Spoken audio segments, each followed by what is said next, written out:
Ladies and gentlemen, what is going on? It is I, the one and only Garrick Skywalker, and I hope you guys are having a great day today. So today, first and foremost, I want to say to all my fellow Americans, Happy Thanksgiving. Hope you have a wonderful time with your family today. When you see this, it will be around 8 or 9 p.m. Currently, right now, it's around close to 10 in the morning when filming this. This will be premiered, but welcome to the Star Wars Episode 1, The Phantom Menace watch party. The next several weeks here to keep you guys having to give you guys content, okay? I'm going to be filming myself watching the Star Wars films, and there will be some series mixed in there. I've caught a little bit, not like entirely, but a little bit. Anyway, so we're going to go to the Star Wars page of Disney Plus. Looks pretty good, not gonna lie. And we're going to start, let me see. Why are we lagging here? There we go. Here we go. We begin at the very beginning of the Skywalker saga with Star Wars Episode 1, The Phantom Menace. Now, I do want to point out one thing before I begin this. I am not going through the sequel trilogy because I do not consider it canon. We are going up to Episode 6, Return of the Jedi.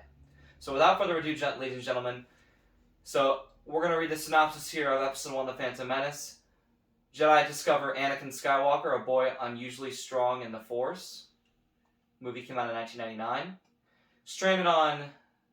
Experience the heroic action and unforgettable adventures of Star Wars Episode 1, The Phantom Menace, and see the first faithful steps in the journey of Anakin Skywalker.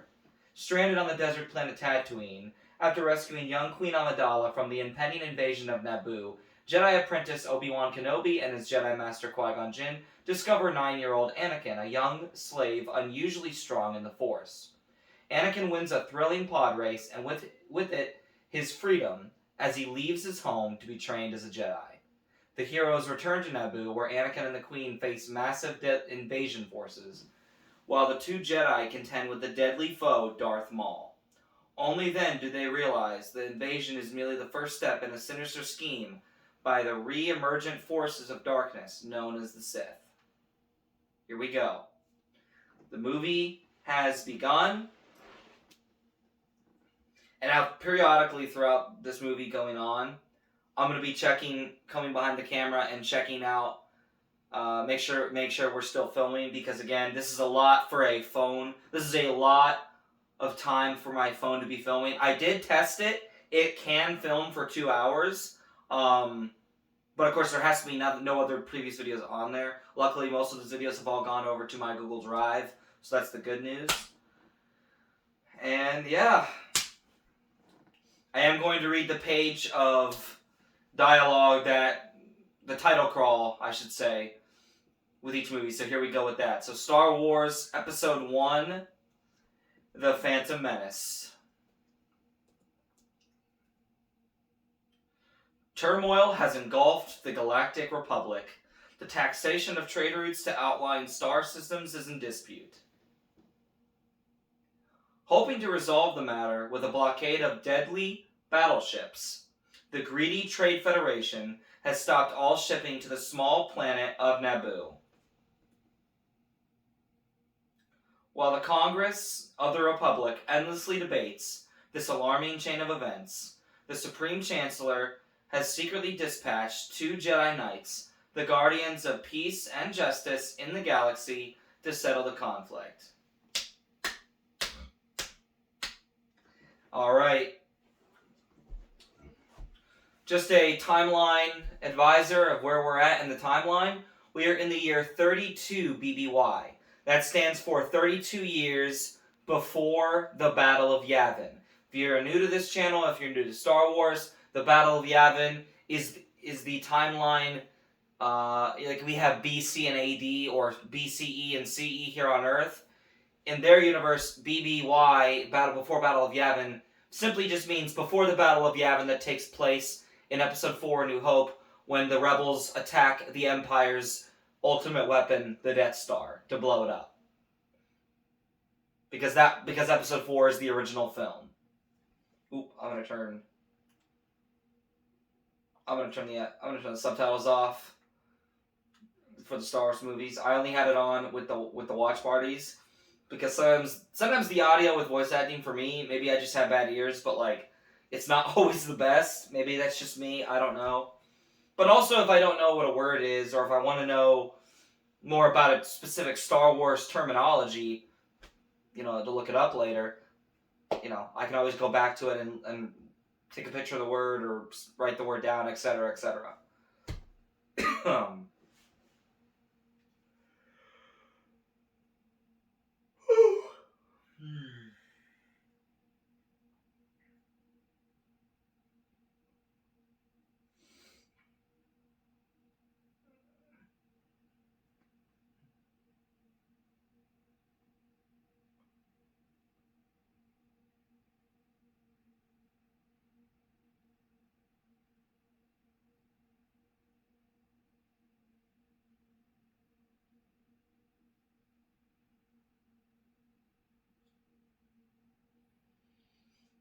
I gotta say, I've always loved Obi-Wan and Qui-Gon's relationship.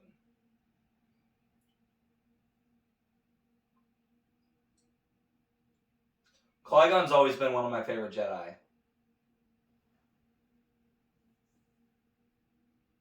And I've always loved TC-14 because I loved C-3PO as a kid, and I still do, of course. But I love that there was like a silver version of him, and then later on, because you have to remember, when I first got into Star Wars, I got into it with the original trilogy, so I only knew 3PO and R2. And I watched 4, 5, and 6 first. When I got the prequels, I first met TC-14 in Episode 1, and then in Episode 2, you meet Obi-Wan's droid, R4P17, who's a red astromech droid. He's basically an R2-D2 that's red. Except he's a more advanced model of R2, because he's an R4 unit, which is 2 steps above the R2 units that R2-D2 is. Even though R2-D2 is like the most advanced astromech droid out there, as we all know, because he's always the hero.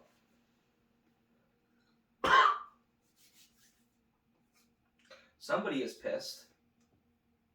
It should be Palpatine. Lord Sidious.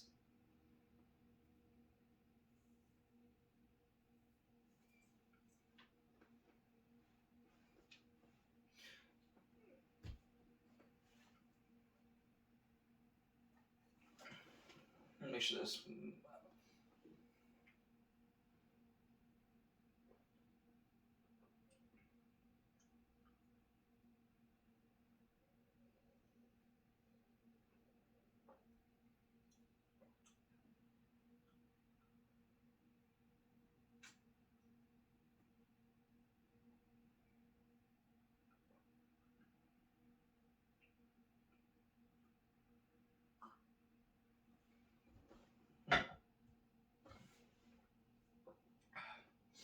These droids are in for a surprise. That's all I can tell them. But I love that there were other versions of 3PO and R2, like TC-14 and R4. I always loved that there was other versions of them. This right here, this fight scene with Qui-Gon and Obi-Wan taking on the droids, always have loved it.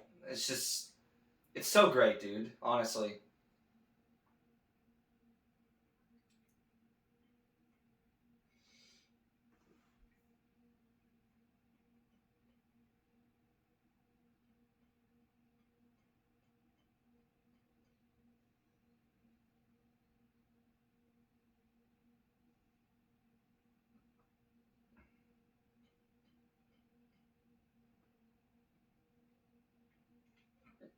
Oh gosh.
I think one of the things that people don't think about in regards to the prequels is how difficult it was to film it because there was so much more CGI because the original trilogy is a lot more grounded and small and closed in, whereas the prequels, it's this grandiose. It expanded the universe so much bigger than ever before. Now, again, I gotta say, regardless of the differences between the originals and the prequels, like the scale, like the large and small scales of both, it must have been so difficult to like fight nothing that was there because again, in the original trilogy, you had stormtroopers which were played by real people that were actually there. Okay, so like you could actually hit them, you could actually fight with them. In the prequels, they had droids. The only time there was an actual fight was when they were fighting Maul, Dooku, Jango Fett, actual like human people, like actual people that actually existed. That was the only time they didn't have to worry as much. Minus the Yoda Count Dooku or Yoda Versidious. But I mean, that's a little bit easier to pull off than having to like pull off entire fight scenes with entire armies of Jedi and have nothing there. Like I imagine Episode 2 was even harder to film because again, you have the giant Battle of Geonosis with all the Jedi coming in, and you have the droids, and then you have the clones, which also, again, people that don't know this, the clones were not played by anybody. I mean, yeah, Tim Morrison does play them, yes, and there was another man that filled in for like the younger versions of the Jango Fett clones, in the younger phases of Jango Fett, but like in the actual clone, like when the Battle of Geonosis takes place and the clones get there and they're on the ground fighting against the droids on Geonosis, the clones are not played by real people. Like they're all CGI. The only clones that are played by real people is Commander Cody. That's it. Yeah, no, Commander Cody's it. That's the only clone that is ever played by a real person, and that's Tim Morrison. But I mean, technically, let's just be clear. All the clones are played by Tim Morrison in live action. The only difference is he voices them when they're all the ones that are in the white armor or even just the basic armor because again, they're all CGI. So, just imagine what that must have been like because again, now today that's an easy feat, but back then this was not an easy feat. Especially for the first prequel, which is what we're at right now. Like this was not an easy feat. But George overcame all of that. He budgeted well. I mean, I think he kind of did go into debt a little bit. I don't know when he started to go into debt or if he went into debt during the first film. But yeah, I don't know. I just know this first film was not easy. The first prequel was not easy to pull off. And the other two were no exception.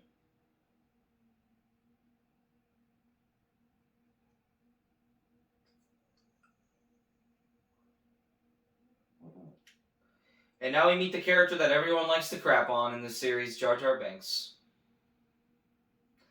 I'm going to say it. I'm just going to be openly honest with you guys. I don't hate Jar Jar. At least not in the prequels. Because in the first one, yeah, he's got a large role. Is he a little annoying? I don't even think he's annoying. I don't think I've ever found Jar Jar Binks annoying. Like, literally ever. If you want to talk about a time Jar Jar's annoying, I would argue, I will die on this hill, Jar Jar Binks is far more annoying in the Clone Wars series than he ever is in the entirety of his scenes in the prequel trilogy. Both the entirety of The Phantom Menace and the scenes he has, which is not very much in Attack of the Clones, and especially not very much in Revenge of the Sith. Like, he maybe has, like, I think he has one line in Revenge of the Sith, and it's, excuse me. That's literally all he has in Revenge of the Sith. And then you see him like at the Senate scene when Palpatine turns the Republic into the Empire, and then you see him again at Padme's funeral. So it's like, again, I understand the first movie is what made the impression, and George decided that he didn't want to put him in too much more of the films, but he still gave Ahmed, the chance to come back twice, which I think that's a good thing. I don't think Jar Jar's a bad character by any means. And hey, I mean, you talk about the Darth Jar Jar, conspiracies, that have gone on for years and years and years, and it's like, imagine if they do go off of that. Now again, I don't think they ever will go off the Dark Jar Jar thing unless they strictly say this is not canon. But if they do, and they do make a canon, let me just say that will be quite a treat. Oh boy.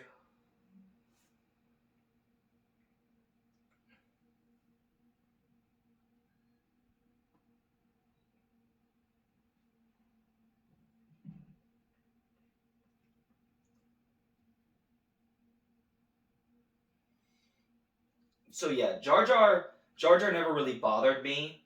It never has. I've always liked his character. He's not like my like one of my top 10 or anything like that, but like I don't hate him. And once again, the effects are amazing. Uchigunga's amazing.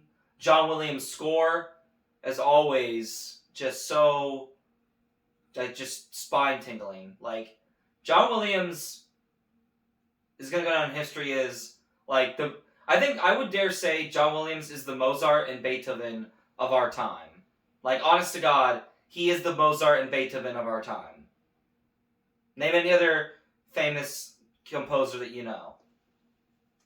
Like John Williams is that type of composer. He's just a legend, and he's just so musically talented.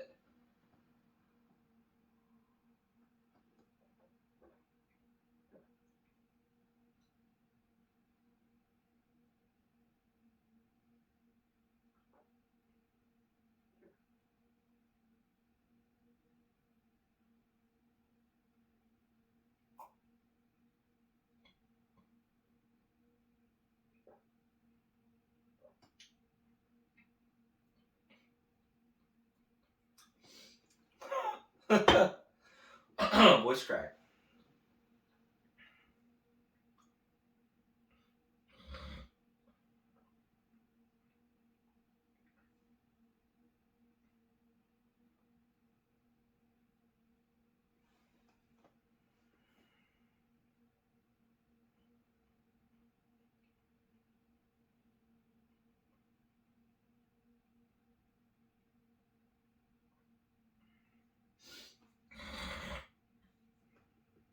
Oh my gosh.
I just realized I need to work on Pokemon Heart Gold today. Because I'm going through the Pokemon series right now. Off topic for a second. Like, I'm working on the Heart Gold, the Pokemon series now. Right now, I'm working on both Fire Red and Leaf Green versions. I've got 2 gym badges and I'm in Vermilion City.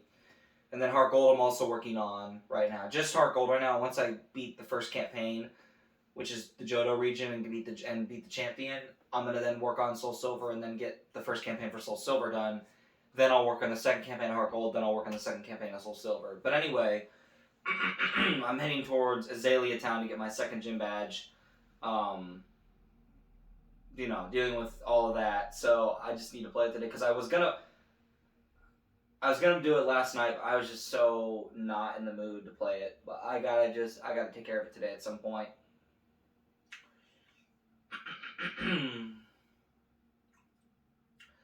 I gotta say, I always did. I thought Boss Nass was like one of a different species. I didn't think he was a Gungan, but then later on I realized like, and this is like maybe I learned this like a few months ago, like there's different there's different types of Gungans.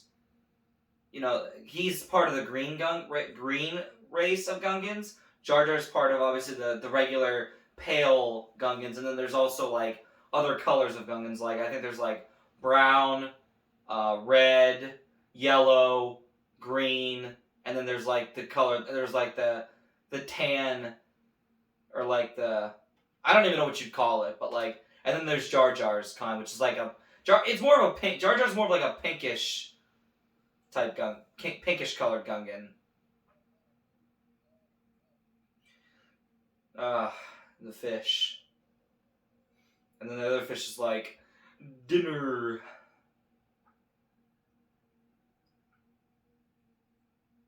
There's always a bigger fish.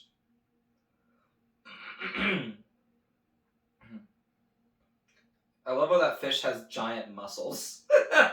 Like he just straight up has biceps. Just rips the other fish apart. Oh, that's just great.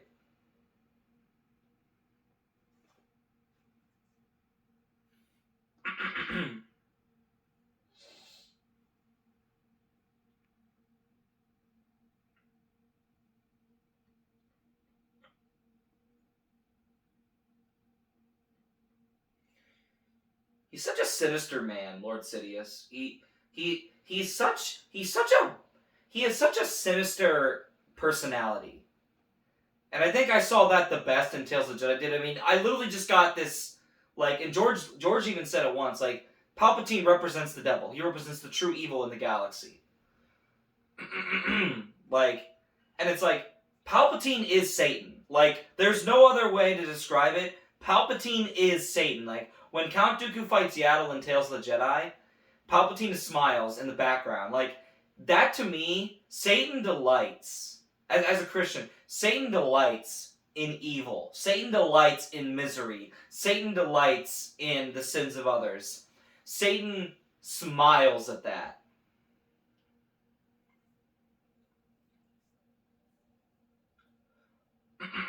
So, like, there's no other way to describe Palpatine for me at this point, like, other than he is literally Satan in the Star Wars universe.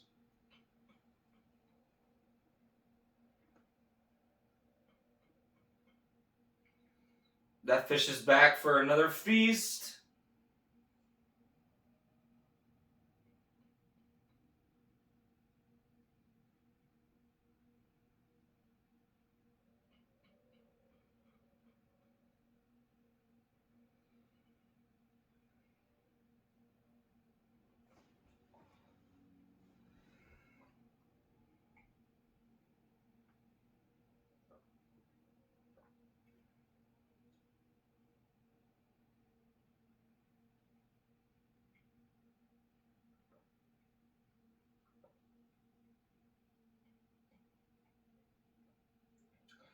And the droids have I cannot speak today. The droids have successfully invaded Naboo. Gosh, I am having aneurysms left and right, dude. What is wrong with me today? Man.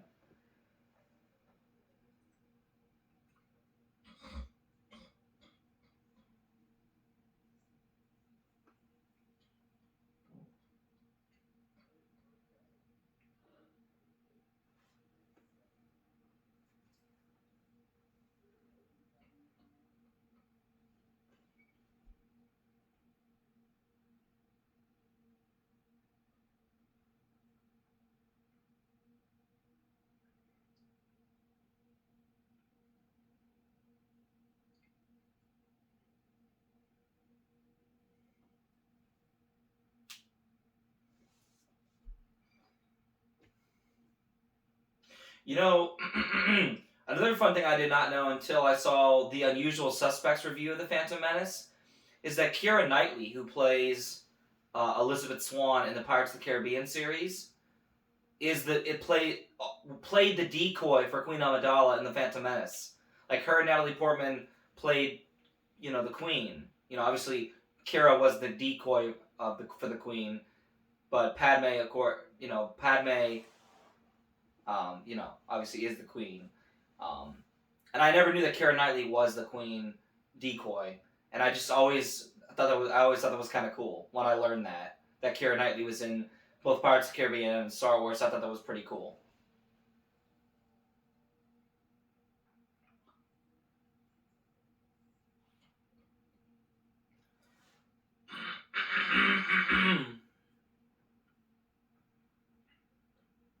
I'm not gonna lie, in the complete saga, the Naboo level, not the retake Theed, not the Battle of Naboo, but like saving the Queen and getting her off planet. That's probably one of my least favorite levels in the entire complete saga. In Skywalker Saga, it's fine because it's it's a little bit less crazy.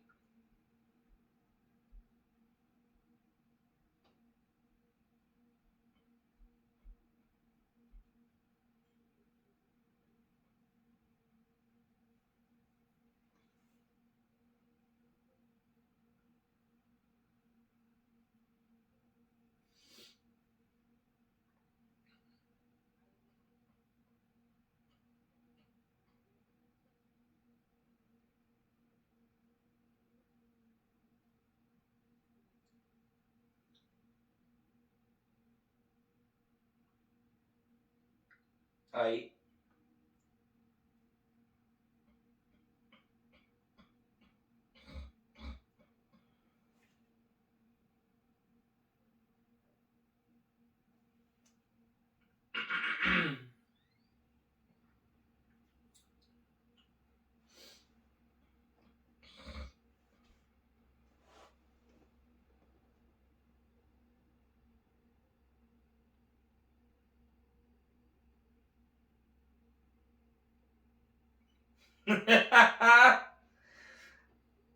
I just love the part where the droid's just like, Coruscant, that does not compute. Oh, wait, you're under arrest. And Qui-Gon's like, arrest this. And then he just cuts his head off and starts slicing the droids. It's so funny, dude.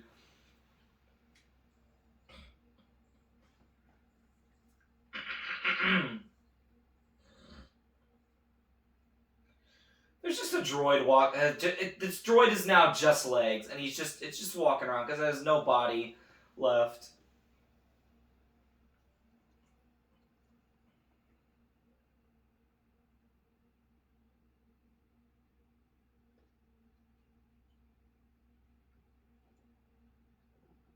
The R2 units.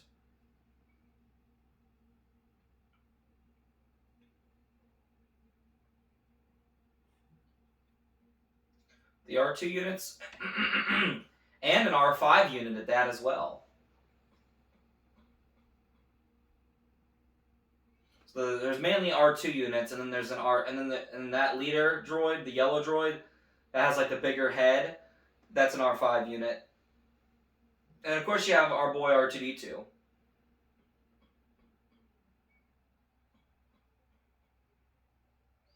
Those poor droids.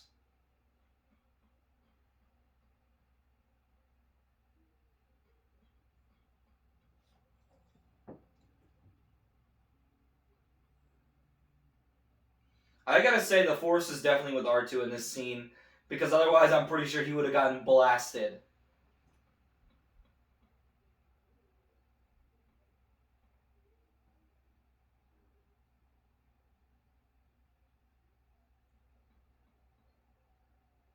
R2, you're a Giga Chad, my friend. You are a Giga Chad. Always have been, always will be.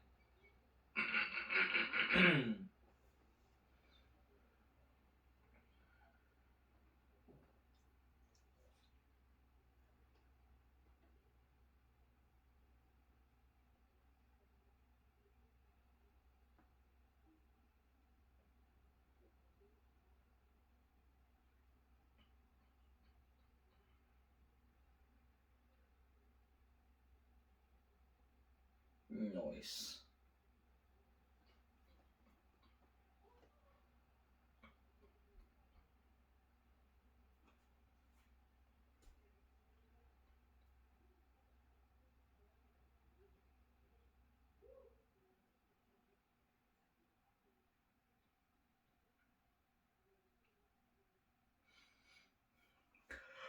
Oh my gosh.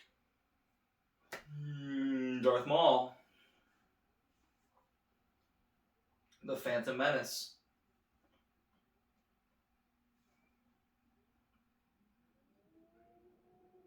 Nice.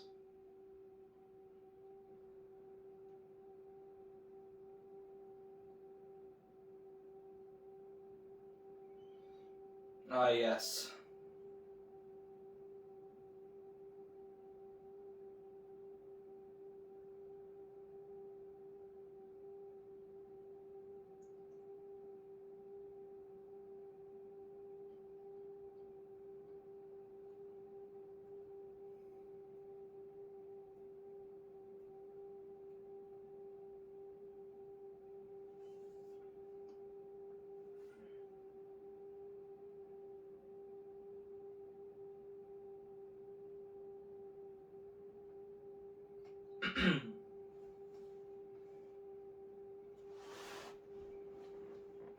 Oh, stretch it out a little bit.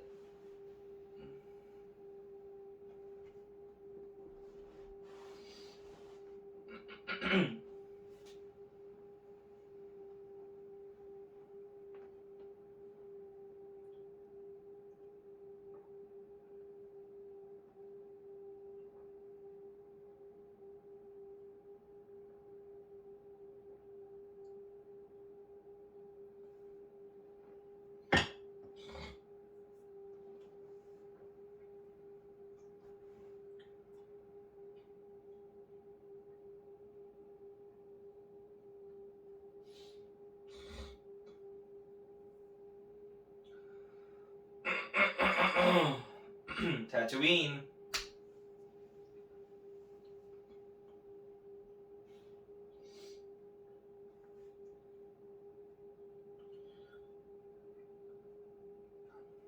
You know, I do kind of, honest to God, if I was going to go to Tunisia where they filmed Star Wars, I would love to go to that hotel where, like, which is where, like, the Lars family homestead is, or from the movie. That's where it is, technically. But I would probably have to wear, like, literally nothing because, like, it gets so hot there, dude. Like, I would. Listen, I'm already a warm tempered person. I will die in that kind of heat. Like, I will get heat stroke and fall over dead if I go to Africa. I am dead serious. I will probably die going there. So if I'm gonna go there, I'm probably gonna go there in my 80s if I'm alive then, or I'm gonna go when I'm old because it's like, I may die here. I'm just saying. Excuse me. Oh my gosh. Now they're going into Mos Espa Spaceport.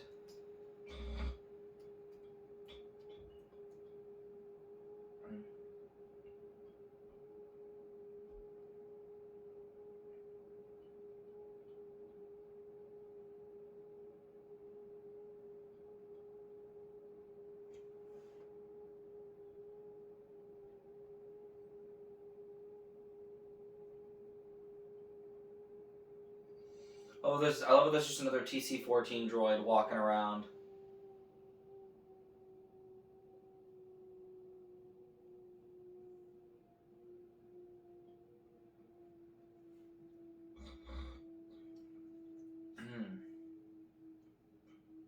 And here we have. It's funny because Watto is my dad's favorite character. My dad's three favorite characters are Watto, Jar Jar Binks. No, I'm not kidding. I'm not kidding when I say this. And Paga the Lesser. He loves the Geonosians. He just thought He just thought those guys were all cool. And I'd say his fourth one is probably Anakin Skywalker from Episode 1. I don't know. He just thinks he's a sweet boy. I don't know. I don't know. I would actually say no. My dad's fourth character after Watto, Jar Jar, and the Geonosians is probably Master Yoda, especially Master Yoda during the prequels. Because I remember the first time my dad actually watched Episode 2, we were in Los Cabos, Mexico on vacation. I was about 8 years old, and I fell asleep while we were watching it. He watched the rest of the whole movie. My mom and I both fell asleep. He watched the rest of the movie, and the next morning he woke up. He's like, "Man, I'll tell you what, man. That Master Yoda can fight. That man can deflect lightning. That man can do all kinds of jumps and flips. That man can fight." I'm like, "Yeah, he can. He certainly can."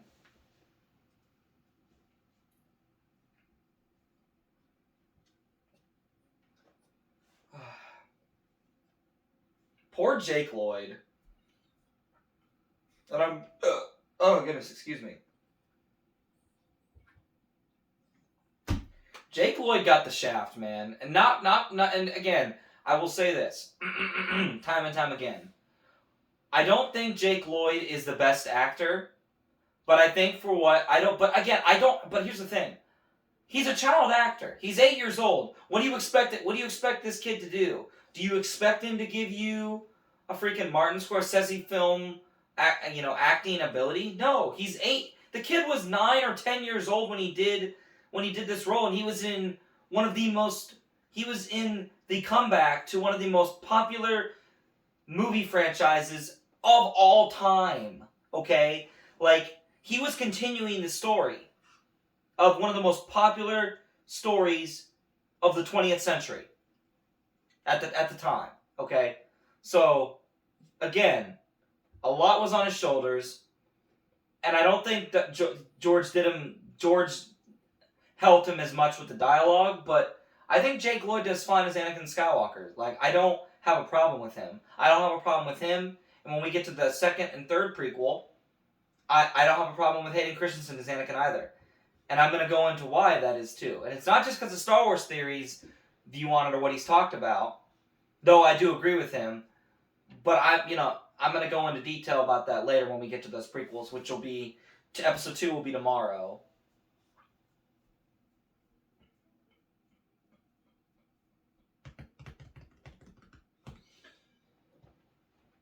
But like Jake Lloyd got bullied so bad after this, and he did not deserve that. And then the press also bullied the crap out of him too. Literally 40-year-old men are on the internet were like, "You ruined my childhood." It's like, bro, calm down. Like if this kid's performance ruined your childhood, then you already had a shitty childhood. Like I'm just gonna be blunt and honest with you.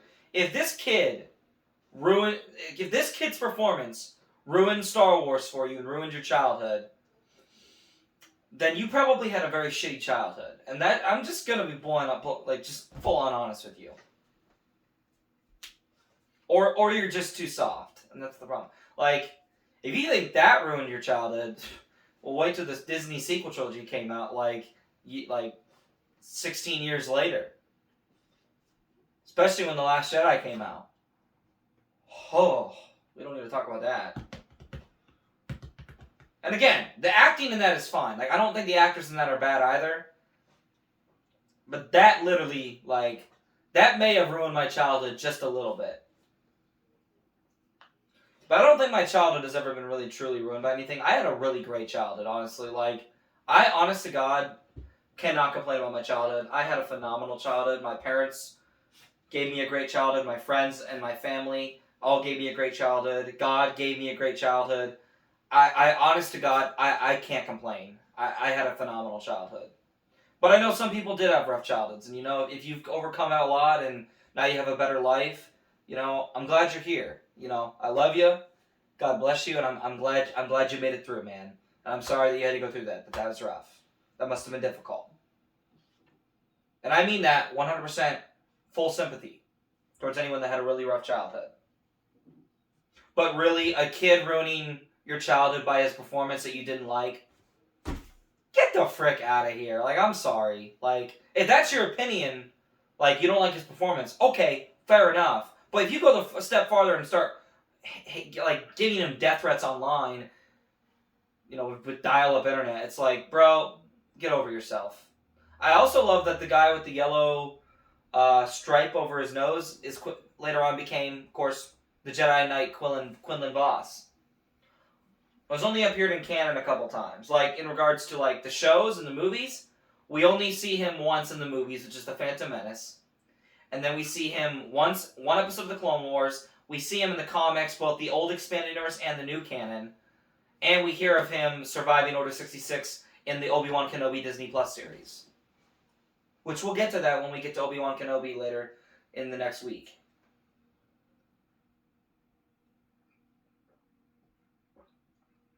And Anakin saw Qui-Gon's lightsaber. Nice.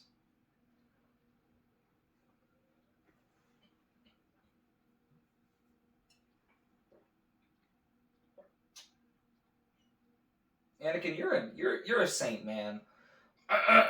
You're a saint, bro.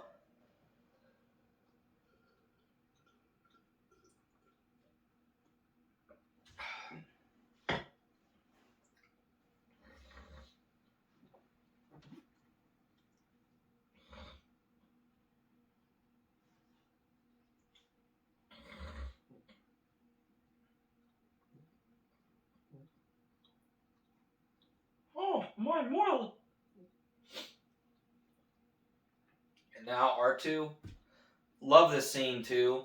I always loved the first time we get to meet C-3PO when he's not finished. Like, I just thought it was so interesting, like how it could even function without the coverings.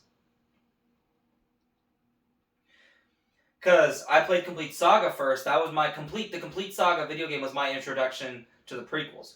Lego Star Wars 2, the original trilogy, was my introduction to Star Wars as a whole. But the Complete Saga was my introduction to the prequel trilogy. And in that game, when you win, you get to see C-3PO, but he's in his gold coverings. It wasn't until Lego Star Wars: The Skywalker Saga we even get to see remotely C-3PO without his coverings in Episode 1. And I think that's kind of cool.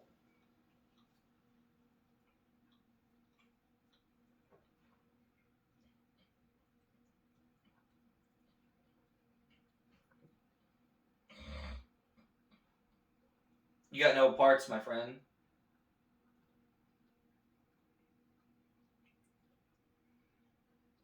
The puppet they used for 3PO is pretty cool, but I always loved the scene when 3PO and R2 first met. Always loved that scene as a kid, still do. There's a lot I love about this movie. Like, I don't have a lot to complain about this film. The next film, I certainly do. But I still enjoy it because, again, I grew up with these films. So I always have loved the prequels. And I always will. That's never going to change. My opinions on them and different scenes and how different things work out have changed, but my love for them will not fade.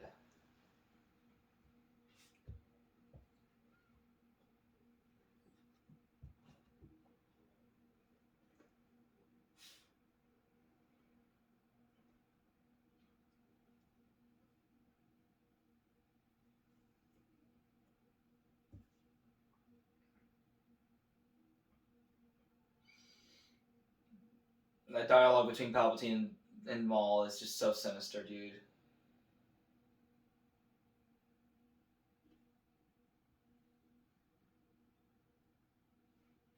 How long are we in? We are 41 minutes into the film, so I'm going to check on my phone and make sure that it's still going strong. Oh my gosh. Jar Jar just straight up became Yoshi and tongue grabbed that fruit.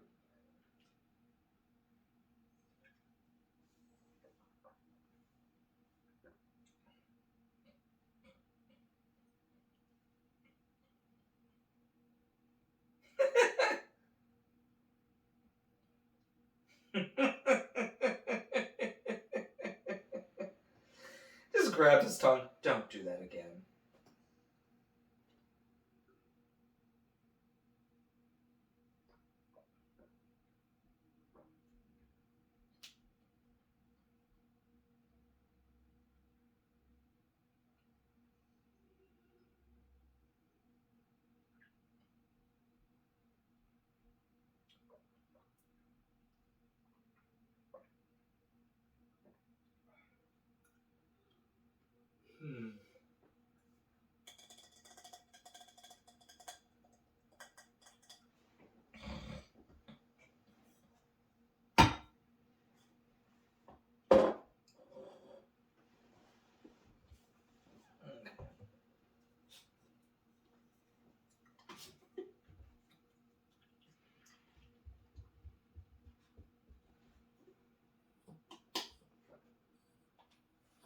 Alright, I'm going to pause it for a minute, check the camera, make sure things are going well, and I'm actually going to let my dog go downstairs, guys, so give me a second here, make sure everything's still filming properly. It is.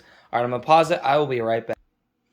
Alright, ladies and gentlemen, I am back. We will now resume the Phantom Menace watch party. Let's do it!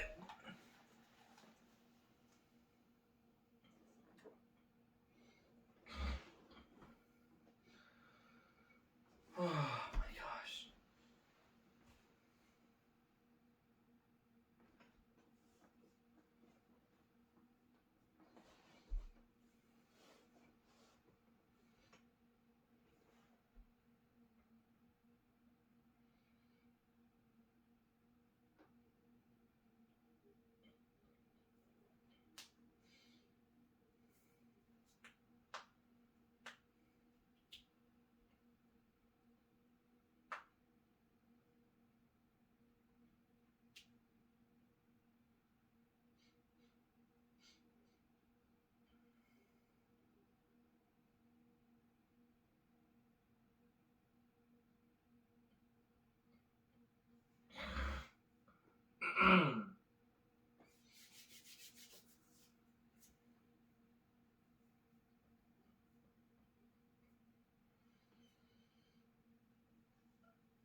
Qui-Gon is such a good deal maker with Watto. Like, honestly, Qui-Gon is just the master deal maker. Like, Qui-Gon is, I think Obi-Wan learned a lot of wisdom from Qui-Gon, for sure. And then there were definitely things where Obi-Wan was always just wiser in certain aspects than Qui-Gon. And I love how Dooku even brings up to Qui-Gon in Tales of the Jedi, "You're a much wiser man than I am, Qui-Gon Jinn."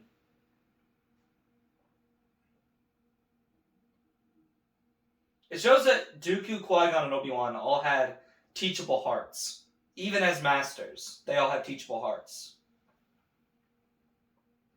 And Anakin taught Obi-Wan a lot.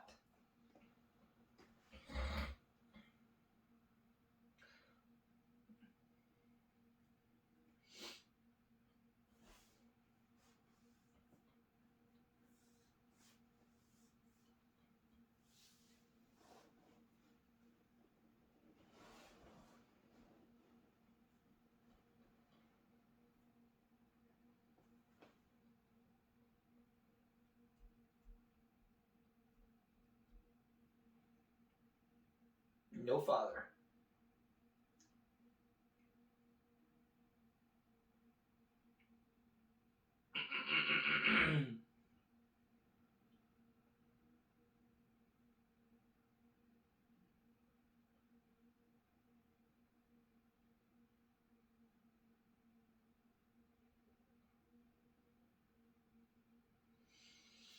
And again, with the virgin birth, you see a biblical theme right there, because obviously Jesus was born of a virgin, the Virgin Mary, and you see the Force. The Force is technically Anakin's father. Like the Force, whenever Plagueis and Palpatine were trying to create they were trying to create the ultimate Force dark side being. The Force was like, well, if you're going to try to manipulate us, we do not serve you. You serve us. You serve the will of the Force. That's what you're supposed to do. So therefore, the Force responded in rebellion against the dark side and against Plagueis and Palpatine, and in turn, they created the ultimate Force being, which is Anakin Skywalker. He is the chosen one. And I'm gonna say this right now. Anyone who thinks Rey or Luke's the chosen one, listen. Luke is the catalyst through which Anakin comes back, is redeemed. Through Vader is destroyed and Anakin is redeemed and brought back to the light. Had Luke not been the catalyst, Anakin would have never escaped being Vader, the Palpatine's right-hand man. He would have never escaped it. He would have lived it until Palpatine probably found a better apprentice, or until Vader died. From whatever. Now, my friends and I have had discussions about this. There are multiple chosen ones. Now, technically, as of canon, in terms of canon speaking, there is only one chosen one, and his name is Anakin Skywalker. Rey does have to bring balance of the Force in the sequels, yes. But, and again, that's why I don't consider it canon. It destroys Anakin's legacy because he's the one who is destined to bring balance of the Force, and he does in Return of the Jedi. You see that his journey come full circle. He spent 22 years in the light, 22 years in the dark. Balance. He destroys himself and the Emperor, which were the Sith, and then there's only Luke is the last of the Jedi surviving. You know, obviously, I don't know if Ezra survived. At this point, we don't know if Ezra's. I mean, we know Ezra. We're going to see Ezra in Ahsoka, so I imagine yes, Ezra's alive. How much longer he will live past this post Return of the Jedi era that we're in right now with the Mandalorian and all that, I'm really not sure. But nonetheless, you know, Anakin is the chosen one through and through. Luke is the catalyst that brings Anakin back to the light. Rey has to rebound back to the Force, but it undoes Anakin's legacy in a way. That's why I don't consider them canon. That's one of the many reasons why I don't consider the sequels canon. Now, yes, in Legends there is a Skywalker who does have to bring balance of the Force again. His name is Cade Skywalker. He is Luke's great-great-great-great-grandson. Great times 4 grandson. Or you could just say he's Luke's descendant. Cade is Luke's descendant. He's also Anakin's descendant. Times 5, anyway. Because Cade is 5 generations removed from Anakin Skywalker. So, and Cade has to destroy Darth Krayt, who is formerly the Jedi Tusken warlord Asherad Het, who Obi-Wan has to fight in Legends because Asherad Het learns of Luke, and he learns that is Anakin Skywalker's son, and it's like, hey yo, I don't need the Sith coming here, so I'm gonna go kill that boy if you're okay with that. Obi-Wan's like, sorry Chief, I'm gonna have to put you down, and then he cuts his arm off, and he cuts off his Tusken clothing, and the Tuskens don't like anyone in their race showing skin. So they disown him and banish him from the tribe as their leader and warlord. Then Asherad Het goes into hiding, finds the Sith ritual. I don't remember exactly how it happens. He goes into a sleep for about, I think it's like 50 years. And then, of course, we get to the time of... And then he becomes Darth Krayt. And then him and Darth Talon actually corrupt Cade to the dark side for a time. And then Cade eventually overcomes all that, defeats Darth Talon and defeats Darth Krayt, and brings balance to the Force. and restores the Jedi Order once again. Because there was another Jedi Purge in Cade's time.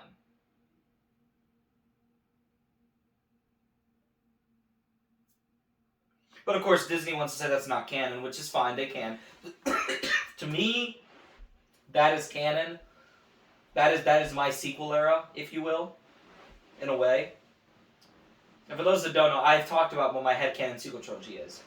It's the novel Luke Skywalker and the Shadows of Endor, the video game Jedi Outcast, and finally, the video game Jedi Knight Jedi Academy. That's my headcanon sequel trilogy. That is the 7, 8, 9 of my of the Skywalker saga. 1 through 6, of course, that George made, is the Skywalker saga. And then my continuation of it, past episode 6, starts with Shadows of Endor, goes to Jedi Outcast, ends the Skywalker saga with Jedi Knight Jedi Academy, which is my episode 9. That's how it be. Okay, Watto, if you want to let the fate decide. You got it rigged. You literally have multiple red sides and one blue side. It's kind of unfair. But you don't care, right? Qui-Gon just straight up uses the Force on it. He's like, yeah, I'm gonna Uno reverse you on this one.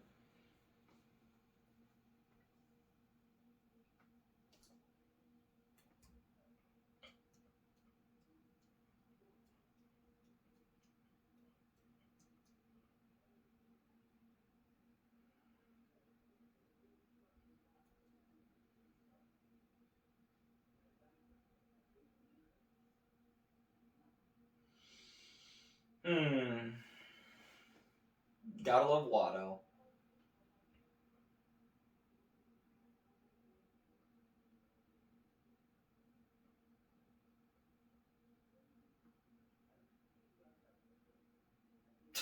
The irony of what 3PO just said. I assure you they'll never get me on one of those dreadful starships. Will be in a starship in every single movie, starting with Attack of the Clones.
And then everyone loves Sebulba.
I gotta say this one thing though too.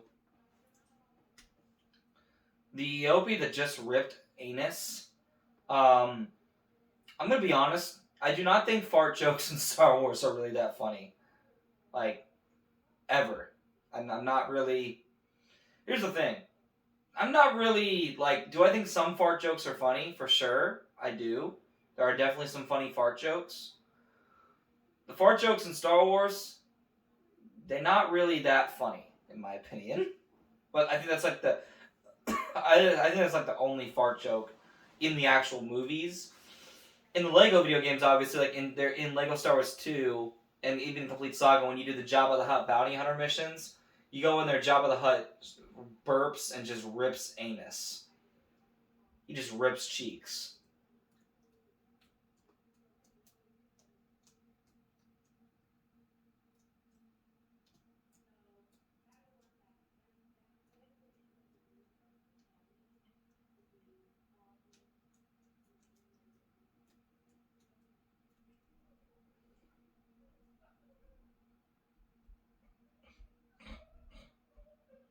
And there's Jabba the... Speaking of Jabba the Hutt, there's Jabba the Hutt right the frick there. Alright.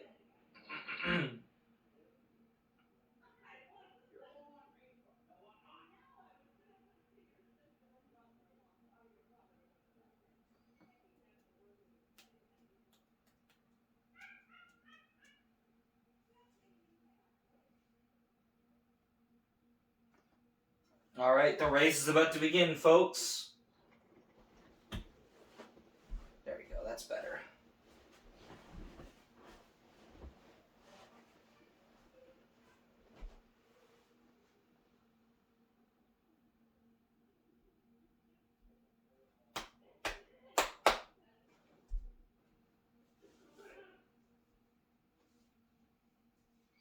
Now, one other thing I am going to do, though, with these other watch parties is the next watch party, I'm actually going to move my tripod up a little closer. I'm going to see if I like that angle better or not, and then I'm going to, go with, and I'm going to see what I like better.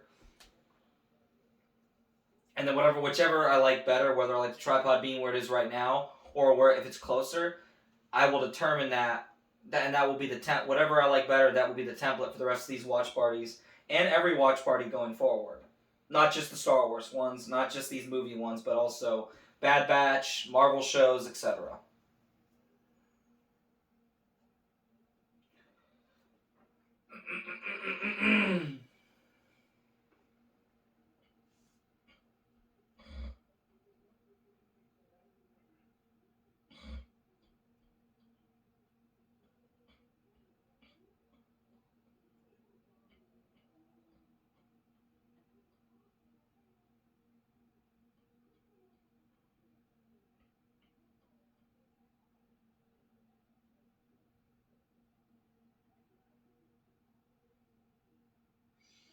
That's because Sebulba's a piece of crap that took out one of his wires that messed up his pod racer. And then Ben Quadraneros also has a very misfunctioning pod.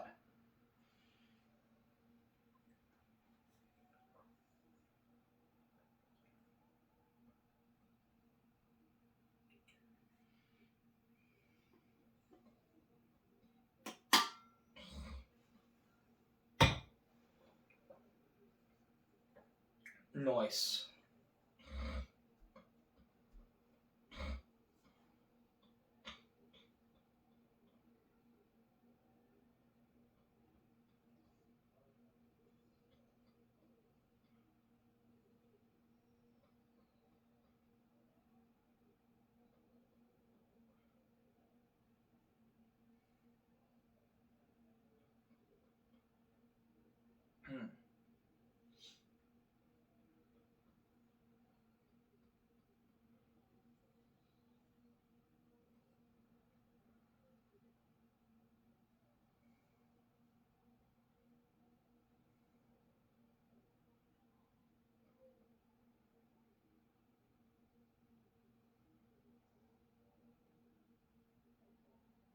You should not have looked back, buddy. That dude looked back, turns around, next thing you know, he's about to run into a freaking rock wall in the cave, and then he dies. Ah,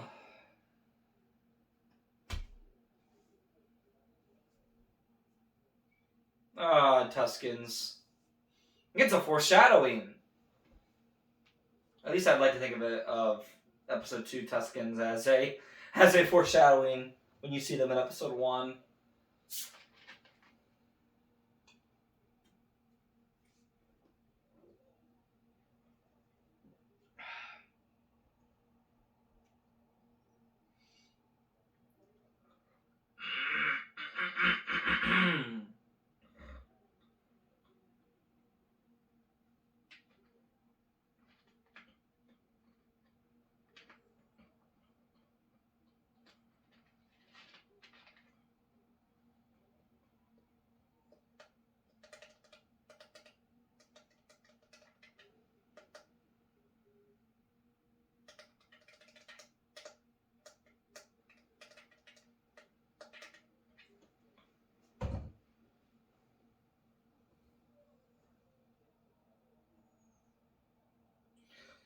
Nope, Anakin's doing a lot better. I also gotta say, the pod race in this film, it's a lot of fun for me personally. One of my favorite levels in both the Skywalker saga and in the Complete saga is the pod race level. Personally, I think it's a little bit more enjoyable in Complete saga, but I do like the first person perspective you get in the Skywalker saga version of the pod racing level. I thought that was kind of a cool design. You actually get to feel like you are Anakin Skywalker in the pod. That was always cool to me.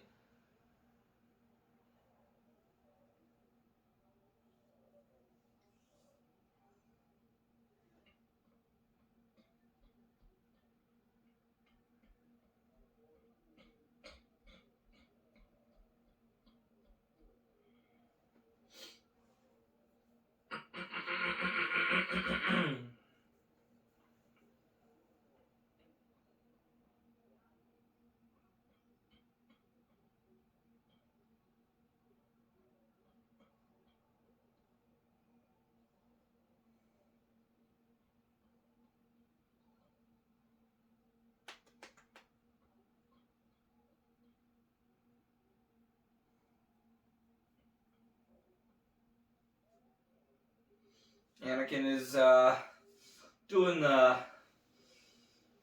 Or I should say he was spinning. Now he's doing okay, but he's falling behind a little bit.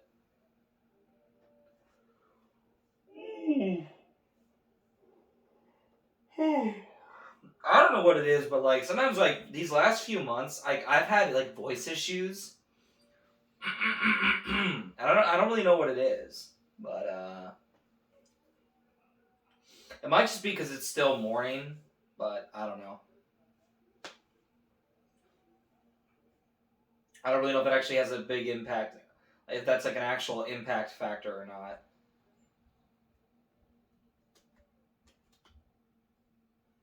Oof, rip that dude. I don't care what universe you're from. That's gotta hurt. Yeah, that's accurate. That's accurate.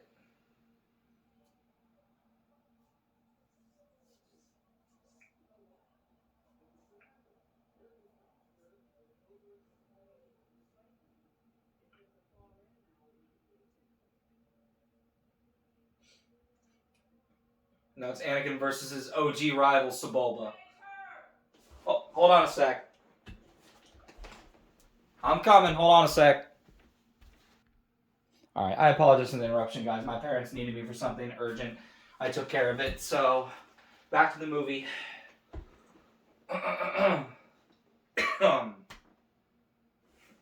What's the current time? Okay. So it'll be about noon by the time we get done with this. That's fine. I should have started this earlier, but like I could not get myself out of bed for the life of me. I wish I would have taken care of this earlier so it would have been done. But it is what it is. Tomorrow I'm definitely going to start the next one. Tomorrow I'm starting Attack of the Clones a lot earlier than I started Phantom Menace because, yeah, I gotta get stuff done.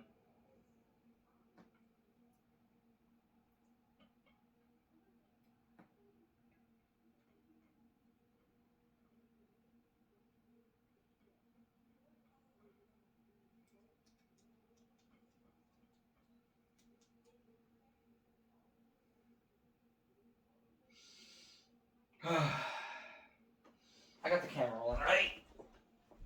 I got the camera rolling, right? Okay, I do. Good.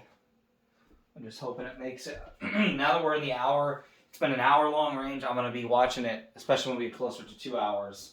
I'm gonna be watching it heavily. And Anakin's pod's on fire. That's nice.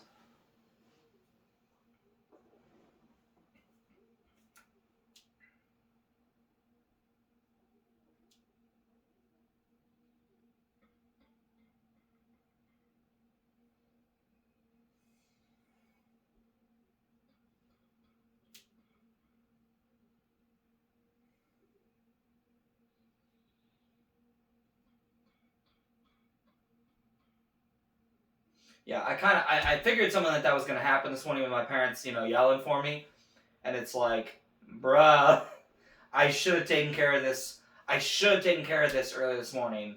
I should have taken care of it earlier. I should have got up when I said I was going to get up and taken care of this. I didn't do that, so now I got to deal with this.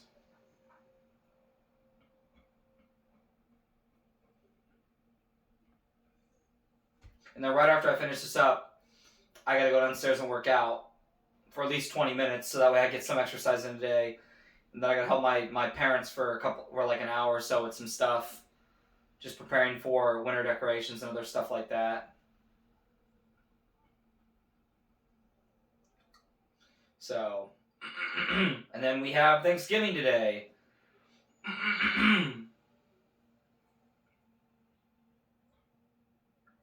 I know tomorrow morning for sure, hands down, I'll be watching Attack of the Clones a lot earlier than I started Phantom Menace because I know I'm gonna have stuff to help my mom with tomorrow. So I gotta definitely take care of this a lot earlier.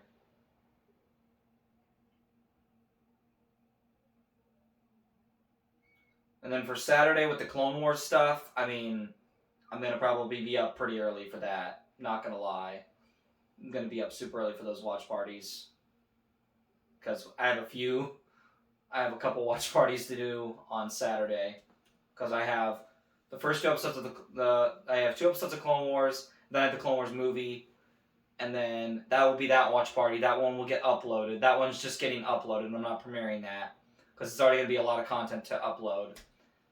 2 hours of content to upload. And then I have one later on to do that evening that will just be that will be a few episodes I'm going to do. And then I'm going to make film a few more episodes of it before bed. And then Sunday, I have Revenge of the Sith to do. And then it's kind of a little more smooth sailing from there. It'll be up and down. With the movies, it's not going to be an issue. It's just, I just have to do 2 hours of filming, mainly, and that's fine. As long as my phone can handle it, that's all fine and dandy. And it just means I have to stay off gaming and other stuff for a couple hours while this film, so I'll have to find something else to do. Probably, honestly, it'll give me time to catch up on this Obi-Wan comic series I wanted to read, and then also I have a Star Wars novel series of the old expanded universe I'm going through right now. Probably will just go read through that, honestly. I also got to update my computer.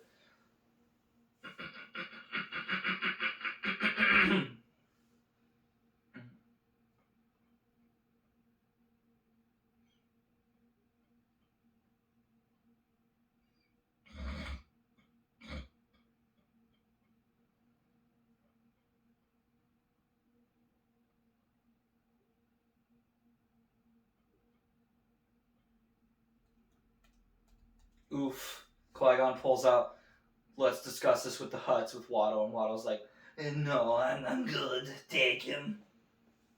I'm just gonna be depressed. Because he literally gambled everything away.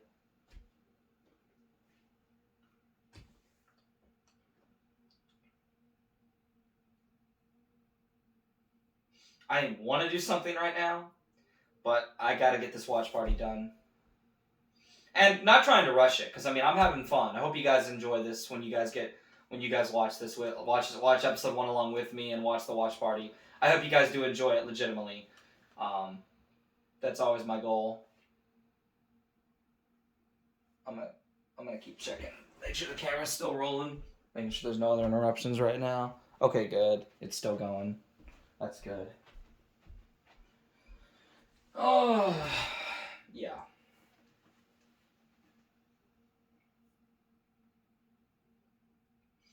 And like I said, eventually down the road, watch parties will be live streamed for sure. Like, that's going to happen no matter what down the road.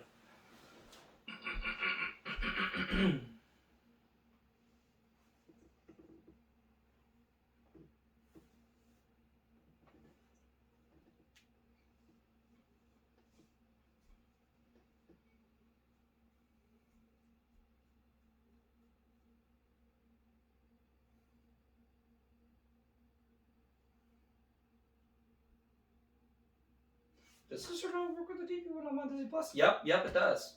That's legit.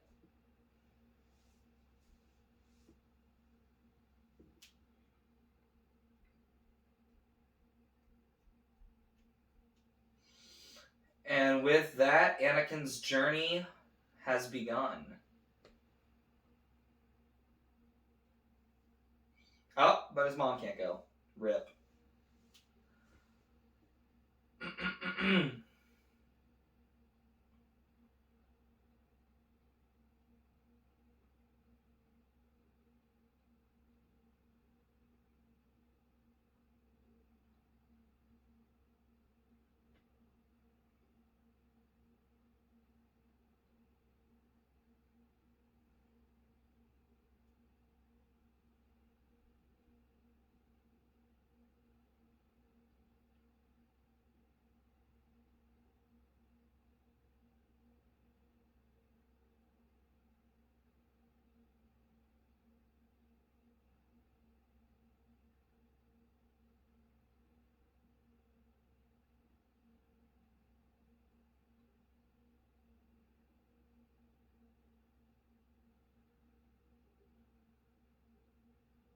I need to get, dude, I swear, I need to get blinds in this freaking office.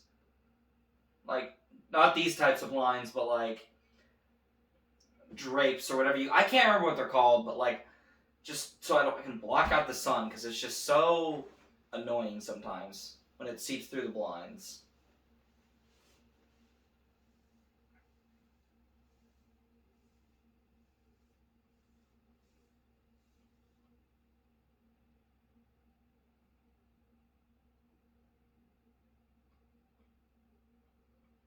Anakin just said, peace. Well, 3PO, if you do get sold, it be what it be. He won't, though. He won't, though. You're kind of a big deal to the main saga, so.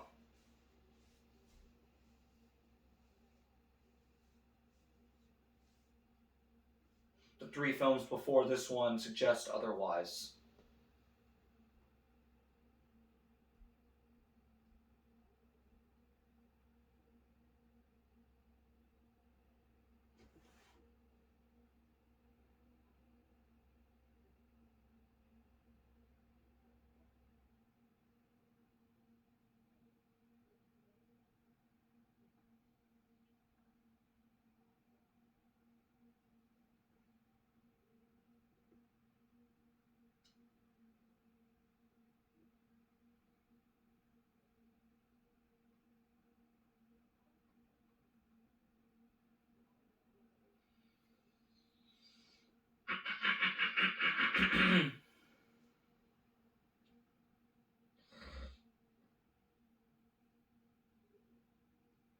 And this is one of my biggest gripes with the Jedi, is like, in the 10 years, like, they should have realized, like, if it was Qui-Gon as Obi-Wan, if Qui-Gon ended up surviving Phantom Menace and ended up being Anakin's master, Qui-Gon would have come back, let Anakin come out of attachment, because he understood that Anakin already had attachments.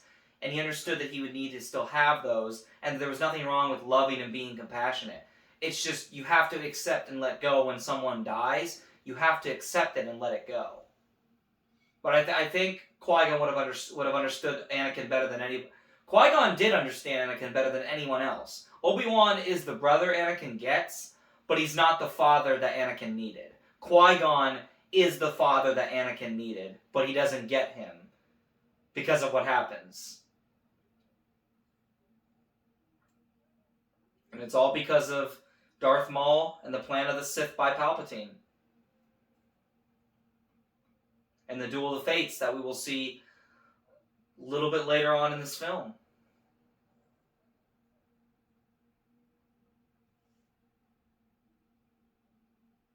My biggest gripe with the Jedi is their lack of attachment. And again, attachment is not necessarily a bad thing if you let it corrupt you, or you let, if you let your selfish ambitions, like, yeah, listen, at the end of the day, nobody wants to die in one way. Like, nobody wants to lose somebody. Like, I don't want my dog to die. I don't want my parents to die. I don't want, I didn't want family members I've lost that have passed away die. I didn't want them to die. We want everyone to be here with us. That's it. The separation and losing, and the grief of losing somebody is always hard. But we can't have our way in that way, because it's selfish, and that leads to bitterness and dark emotions. And I respect that the Jedi were like, hey, don't let that control you, because then it'll make you a bitter, horrible person. And that's kind of true. Okay, because Anakin let his mother's death in episode 2 start leading him down the path of the dark side. And he tried to change people's fate, like Padme's fate, and he didn't even know if it was actually going to happen or not. And what actually he had the dream of, what the dream he actually has of Padme dying, is actually not because of childbirth, it's because of him. It's because he causes her heartbreak. And she dies of a broken heart because of the terrible things he's done.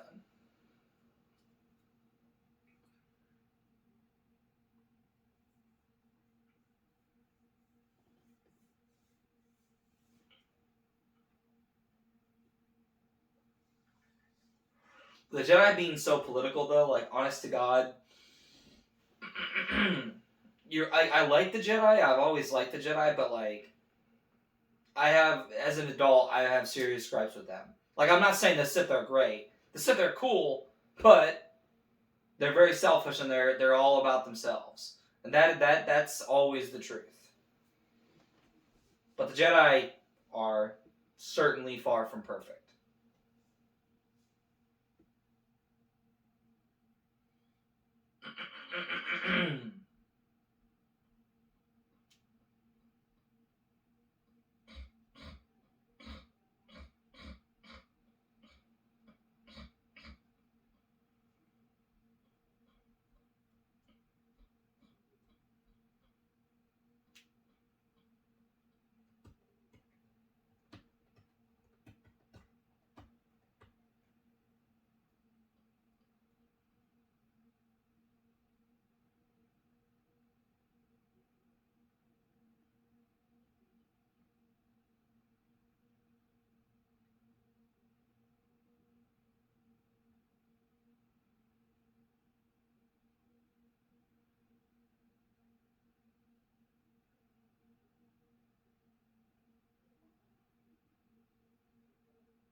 Anakin's a mommy's boy. No, I'm kidding. Being full on honest, I was a mama's boy, so it wasn't until I was like, I was probably in first grade when I really overcame, missing my mom in school, I would say, or my parents in general.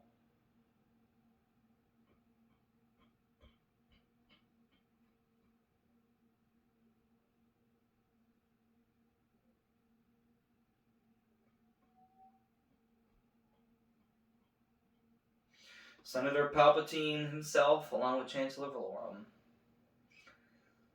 You have Palpatine the Manipulator as Lord Sidious, and then you have Palpatine the Sith Lord and Master, and then you have Palpatine the Player, aka Senator Palpatine.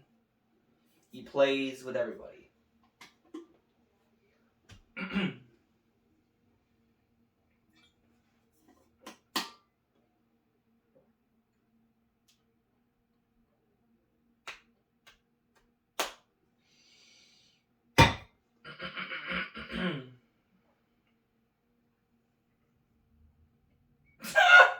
I just realized Jar Jar straight up goes up to one of the Coruscant guards and waves in his face, and the dude doesn't respond like how the Queen's Guard in Britain, Buckingham Palace, are like.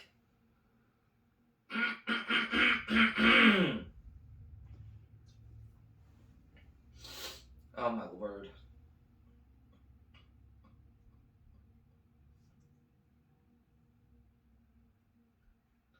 The Jedi have to be adults. Well.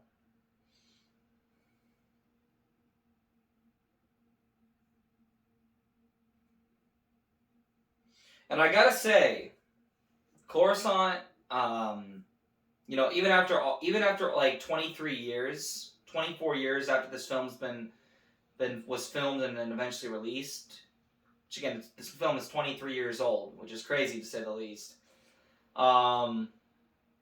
Yeah, dude, it still looks amazing. Like, Coruscant still looks amazing. Like,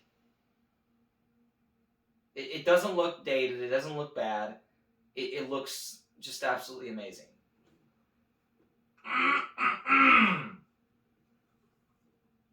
Ugh.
Alright, guys, this will be the last time I have to pause this, so give me just a second here. I gotta go take care of something really, really quick. I will be right back, and then we will resume, and we'll push the rest of this film. We only have like 50 some minutes left, so here we go. Alright, guys, that's the last pause break I need to take. Now we're gonna push the rest of this movie all the way through. We only have 53 minutes left, so let's get through it. Now we're at the Jedi Temple with all the Jedi, which I love this scene.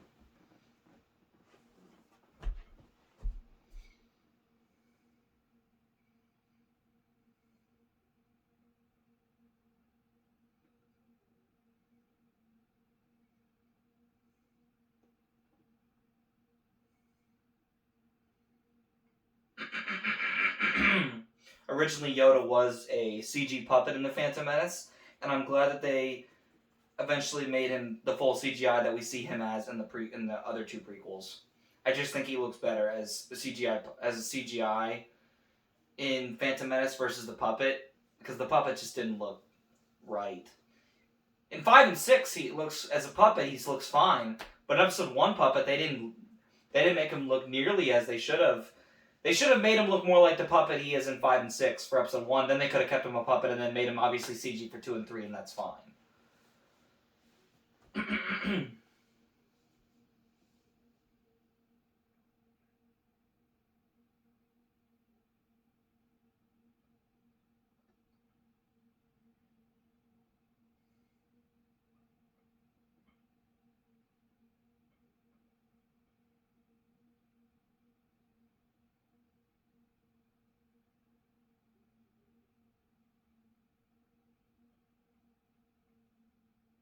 I'd say give Anakin a chance. Mace is like, whatever, dude. I don't really want to do this. They're like, they don't even care, dude. They're all just, well, I'm not saying none of them don't care, because Plo Koon and Ki-Adi-Mundi might care a little more, but Yoda and Mace are like, bro, what is this crap?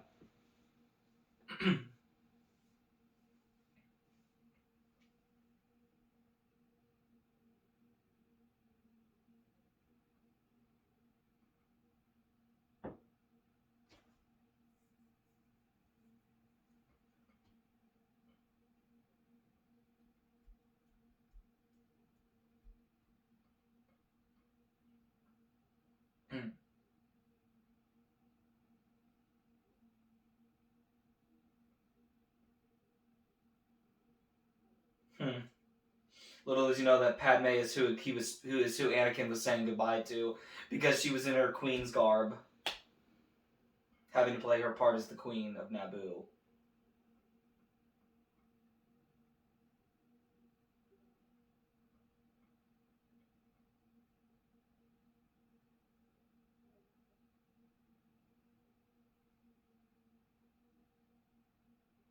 The Senate scene.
Gotta love corrupt democracies, dude. I'm not calling anybody out. I'm just simply saying there's just a lot of bureaucracy and corruption in the society as a whole as right now. Not even America, just the world. There's just so many secret bureaucracy governments that are just shadow governments that truly rule and govern countries. And it's honestly kind of scary. But ultimately, I believe that good will win over evil. I believe that. And I believe evil will be judged for their sins and for their crimes in the end. At the end of it all. And now they all want to vote on a new Supreme Chancellor because Valorum has been voted a vote of no confidence by Padme, Queen Amidala. I love how George Lucas literally put in E.T. his E.T. the extraterrestrial's race as a race in Star Wars as like a callback to Steven Spielberg being his best friend. I just think that's so funny.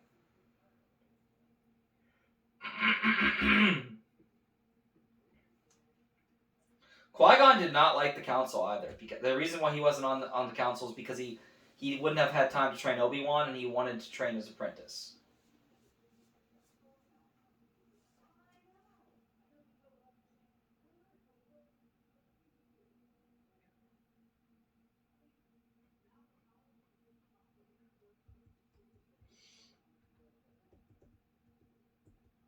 Because he didn't agree with all the politics and the garbage that the Jedi were becoming enthralled in at this time. Because by the second prequel, Attack of the Clones, by Episode 2, they're completely mired in politics. And then by the Clone Wars, they're 100% just the Jedi and the politics and the Senate. The Jedi and the Senate are like this. They're basically married to the Senate in the Clone Wars and Episode 3, at least until Order 66.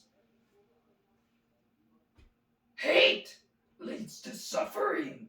My Yoda voice is not on par right now. Oh my goodness. I sense much fear in you. Gosh, my Yoda voice sucks right now. Like normally I can actually do a good, decent Yoda voice. Right now, for whatever reason, I just can't.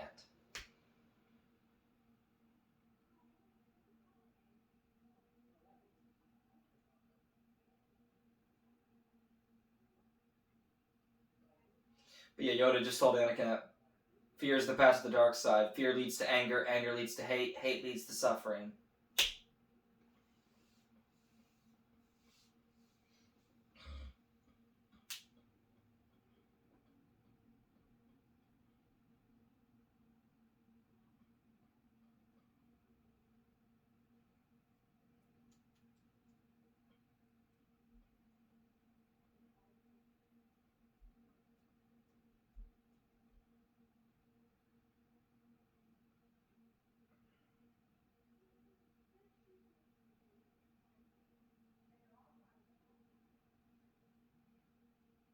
Or you'll just work your magic and win anyway, even if you don't get a strong sympathy vote, Palpatine.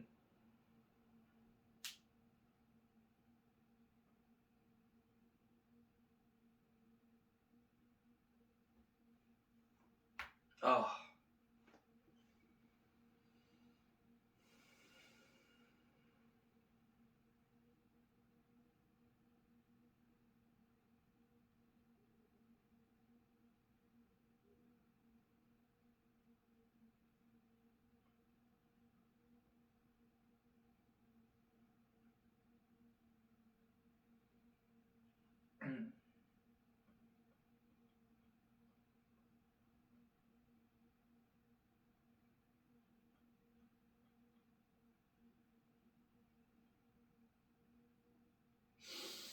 Well, to be fair, Palpatine is actually a pretty decent chancellor in terms of his politics and what he's able to accomplish.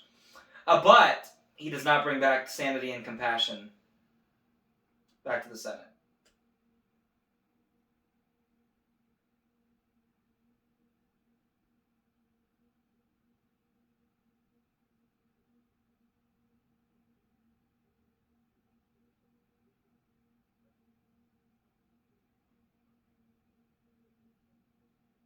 Yoda, I think you're just making excuses. Ooh.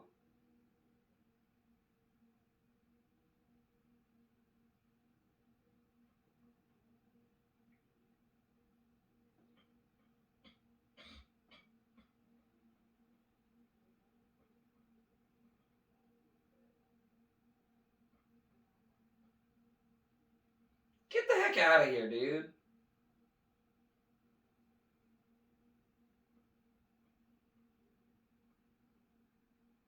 So Obi-Wan's been with Qui-Gon since he was 12, so and he's 25, so he's been with him 13 years.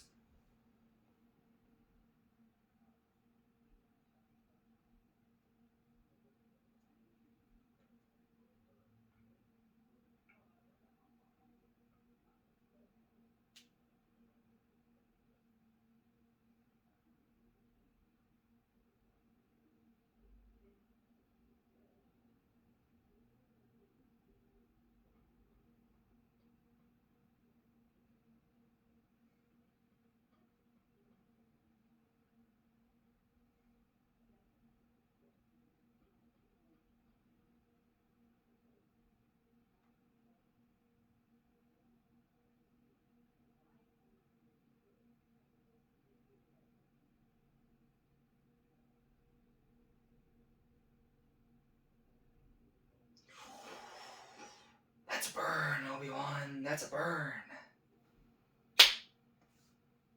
R2 looks extra shiny right now, and I really, really love it that he's extra shiny.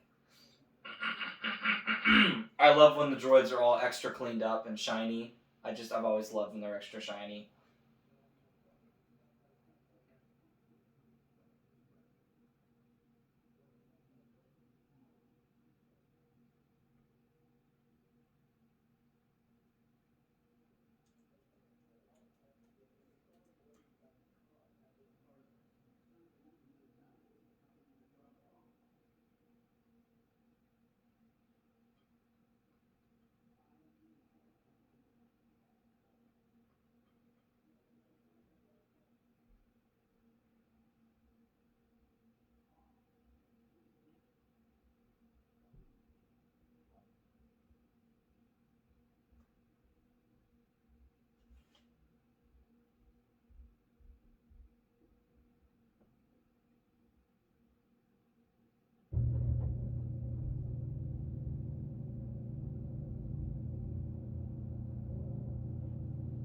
Okay, sorry, I heard something weird.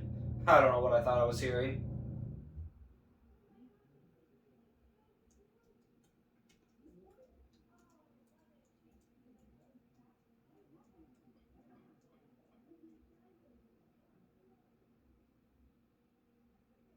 All right, they're heading back to Naboo. This is we get into my favorite part of the movie, which is the Battle of Naboo.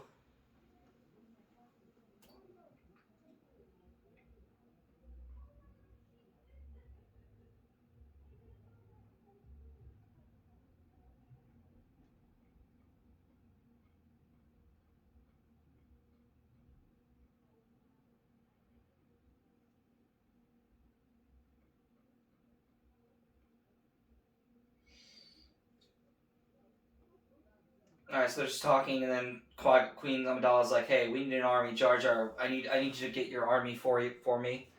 I'm just gonna check make sure the camera's still rolling fine.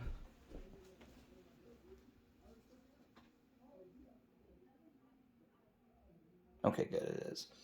So the one thing I wanted to touch on for Andor in regards to my final review on it, I really didn't have a lot to say because I enjoyed it. I thought it was good, but like it wasn't my favorite show.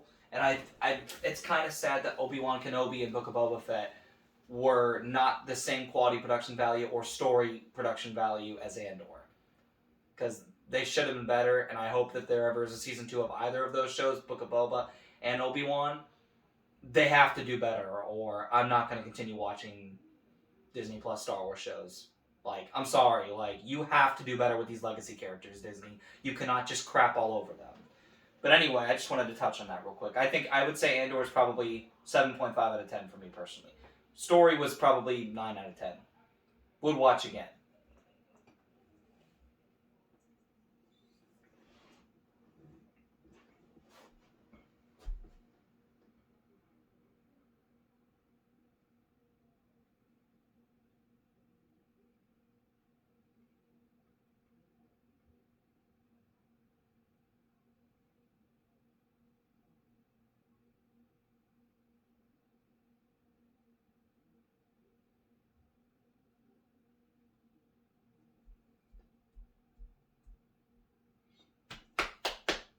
and Obi-Wan would become a great Jedi Knight, one of the greatest of the Jedi Order.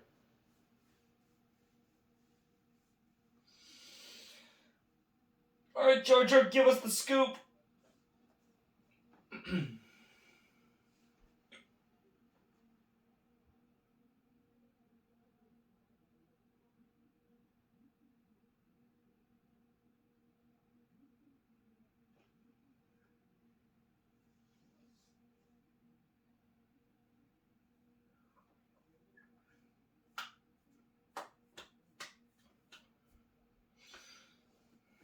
Of a Jar Jar straight up just shows them to like the secret hiding place of the Gungans. Like he's already banished and hated, and now he's probably going to be even more banished. And had the conversation not gone well between Queen Amidala and Boss Nass, I don't think Jar Jar's situation with the Gungans would have been any better. They probably would have just straight up killed him on the spot.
Oh my gosh. Jar Jar just had a straight up stroke and died when he learned he became general. That he was made general by Boss Nass. Oh my word, my voice, dude. Holy crap.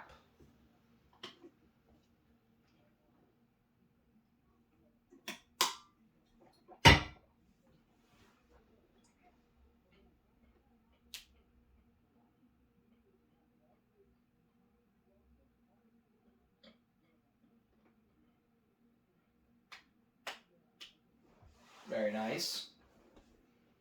You know what's funny? Panaka ends up becoming a Moff in canon, like a Grand Moff, like Tarkin.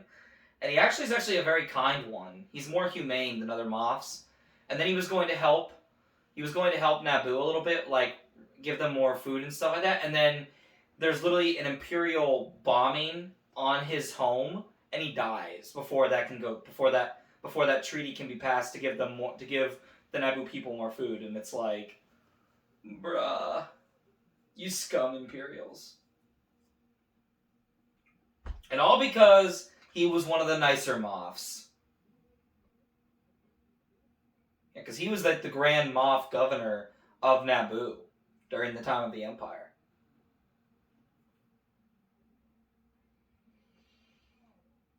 Yeah, you better not fail to get the Viceroy, or you're probably going to be screwed.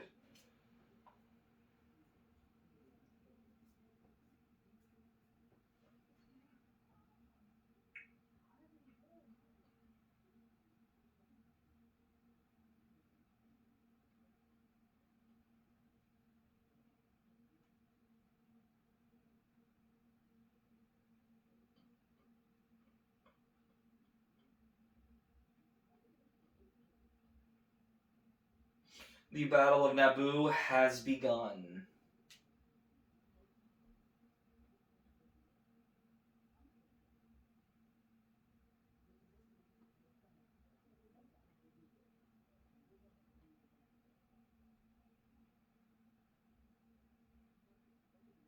I'm gonna be keeping track of all these important battles and stuff like that.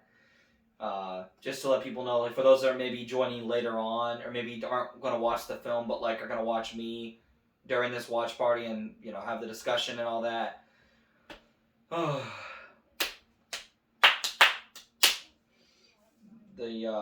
don't know what kind of shield that's called, but like it's a standard shield in Star Wars, like a standard shield for battle.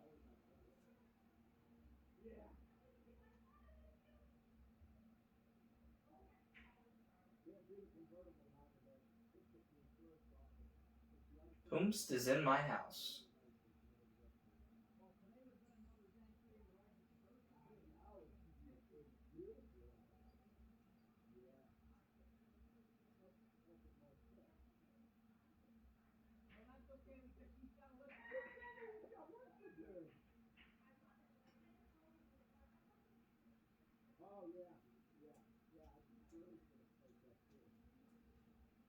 The Battle of Naboo has really gone underway now.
Oh, dude, that poor fighter. He was in a starfighter and he didn't even get to fight. He just gets shot down into the swamp. I hope that man ejected, but I don't know. To be fair, we really don't see anybody truly eject from a starship in Star Wars. Like, I think in, like, Star Wars Squadrons, the video game, which is canon, I think there's, like, an ejection scene, but I don't even know.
that is a giant droid army.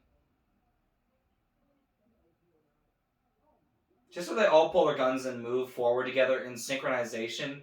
I just have always loved that scene. Just makes them a little more terrifying in a way. I've never found the droids exactly terrifying.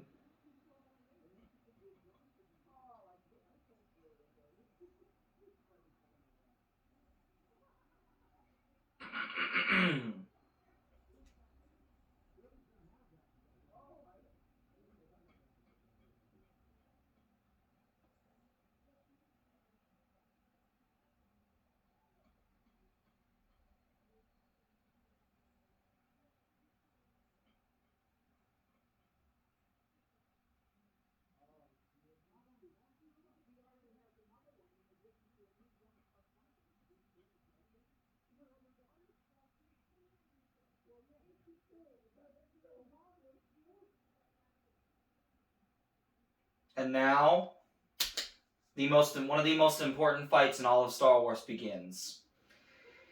The Duel of the Fates has begun. This is the fate of the entire galaxy. People want to say, oh, it's just a cool lightsaber duel, bro. No. I mean, yes, it is a cool lightsaber duel, I'll give you that. But no, it is not just a cool lightsaber fight. This fight, what people don't understand, people that hate on the prequels, what they don't understand is, this is the fight that determines the fate of the galaxy. The fate of Anakin Skywalker is in this fight. Okay? Because Qui-Gon is the father. I said it earlier in this watch party, and I'll say it again. Qui-Gon is the father Anakin needed. Obi-Wan is the brother Anakin gets. And because of this fight, the fate of the galaxy is thrown out of whack. The balance of the Force is thrown out of whack during this fight. And not just because of what's going to happen to Qui-Gon, not just because he dies, but because Anakin is left with a very dogmatic thinking Jedi, which is Obi-Wan Kenobi. And again, Obi-Wan learns to love Anakin, they become good friends, and eventually they become brothers in arms, and they become brothers of the Jedi Order. But again, he's not who Anakin needed. Anakin needed Qui-Gon. Qui-Gon understood Anakin. Qui-Gon understood it was okay to love. But Obi-Wan doesn't understand that quite. Because Obi-Wan was very dogmatic, and he followed the Jedi Code to a T. Now again, Obi-Wan is the purest form of what a Jedi should be and can be. Okay? Obi-Wan is the purest form of a Jedi. And that's not saying Obi-Wan's any worse of a Jedi or any worse of a person because he's dogmatic. It's just he's not who Anakin needed to have as a master. Okay? So, people that want to say that this fight, oh, it's just a cool lightsaber fight, it is not just a cool lightsaber fight. It is a cool lightsaber fight. I will say that much. The fights in the prequels are immensely better than the fights in the original trilogy. The fights in the original trilogy are still iconic and still important to the overall story of the Skywalker saga. And to the overall arcing story of Anakin Skywalker and the Skywalker family at hand. But again, this fight holds the fate of the entire galaxy.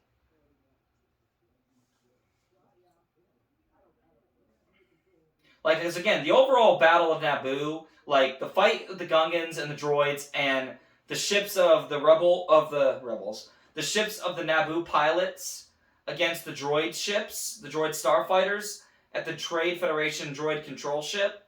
They're important parts of the movie for sure and of the story, but they hold the fate of Naboo. The Duel of the Fates holds the fate of the entire Star Wars galaxy. So, I just want to make that clear to anyone who doesn't know. Or, may have thought otherwise. I'm just here to enlighten you. You can believe whatever you want, and that's totally fine. I respect all beliefs or opinions on Star Wars in general. Even if I may not agree with you, that's okay. But to me, and to many others, and Dave Filoni said it best, Duel of the Fates holds the fate of not just Naboo, but of the entire galaxy and the entire overall arcing story of George's 1 through 6 as a whole. That's excluding the sequels, because they're kind of in their own camp. On one timeline, of course, they are affected by the Duel of the Fates. On other timelines, they're not. But again, those discussions are for another time. It ultimately, once again, the Duel of the Fates holds the fate of the entire galaxy as a whole. You got this, Anakin. Yes, destroy Windows, Panaka. What a Sigma move. I'm gonna check the camera to make sure it's still filming the way it needs to be filming.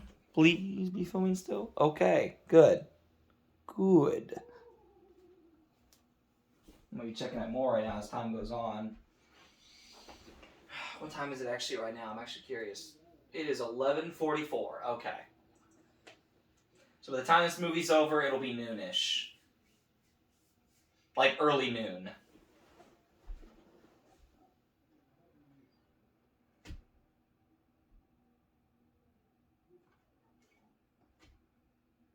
Oof. And right there, when Obi-Wan gets separated from Qui-Gon in the plasma generator area of the landing, the palace hangar of Naboo, as soon as they get separated, that right there is, unfortunately, somewhat... It's not Obi-Wan's fault. Okay, Maul kicked him down. That was Maul's doing. Maul is the one who ultimately chooses the fate of the galaxy.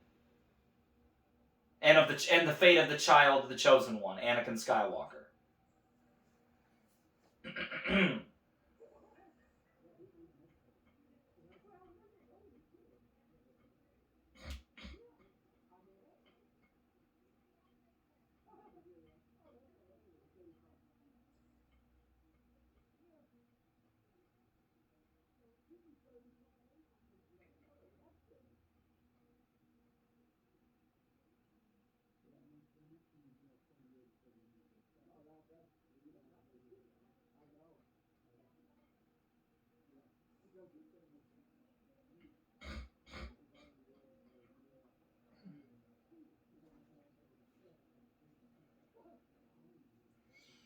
Melissa the Gungan's battle is going to crap very quickly.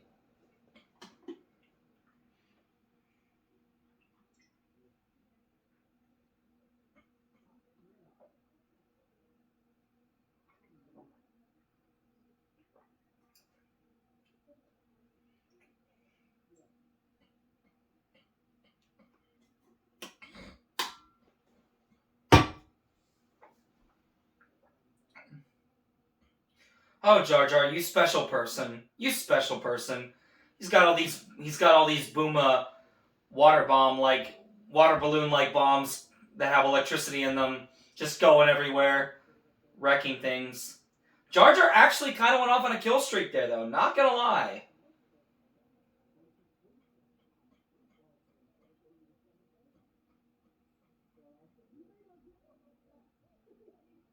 Well, honestly, it kind of worked out that Jar Jar couldn't hold on to that little mini water balloon because he was able to save himself from getting shot in the back by a droid.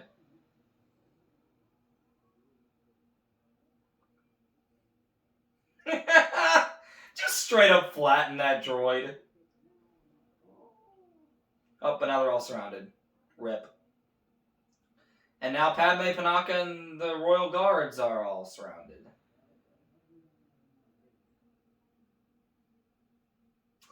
It's unfortunate. It's very unfortunate. But not as unfortunate as about what is going to happen. Anakin getting hit and then flying literally inside the... Like, nobody else is trying to fly into the Trade Federation ship. Like, nobody else is trying to fly in. Anakin's like, hey, bro, I'm gonna go in here for protection. And it's like, you know...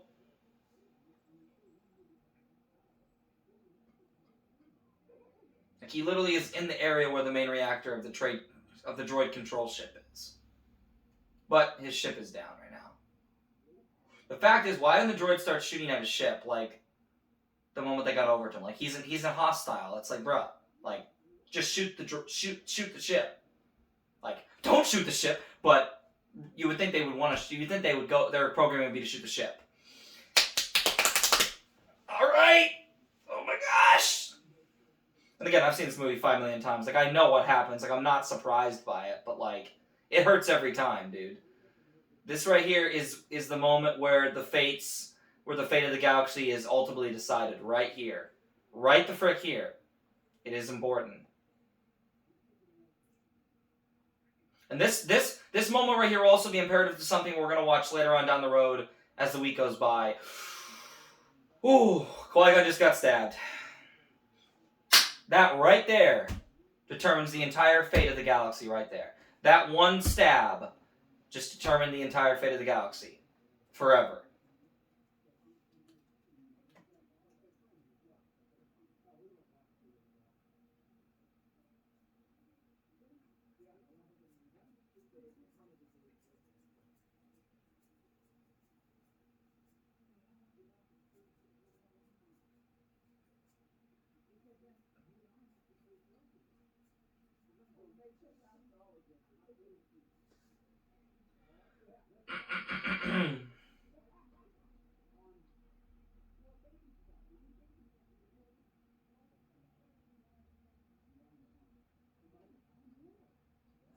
Make sure this is still filming. I just want to make sure it's still going. Sorry guys, I'm just kind of nervous because I've never gotten it past the 2 hour mark. It's currently 2 hours 4 minutes and 40 seconds and counting. So it's still going. It's still doing well. If you guys hear conversations downstairs, or you guys hear that, that's my parents, and I think one of our family friends is over helping out with some stuff. So yeah, I mean, we're getting some stuff done around the house today. So I do apologize if you hear the conversations. I know you guys obviously heard my parents yelling for me earlier because it was an urgent matter they needed to talk to me about. But anyway, back to the movie. Now Obi-Wan is fighting Maul. Love this fight so much.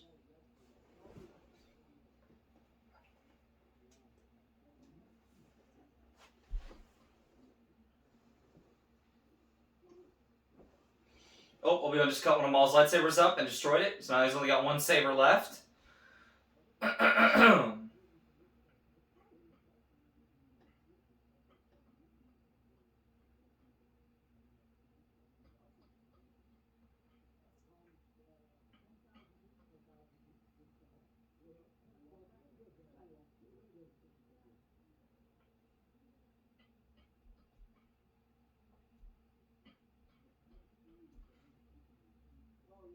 And he just kicked Obi-Wan's lightsaber down the shaft. Nice. Here's the thing. I don't know why Obi-Wan didn't think to, like, use the Force to grab it back. Like, I don't understand why he didn't just do that. Like, I don't know why he didn't think to do that. Maybe he was barely hanging on at that time. Because by the time he uses the Force on Qui-Gon's lightsaber to pull himself up, like, he's got a better grip on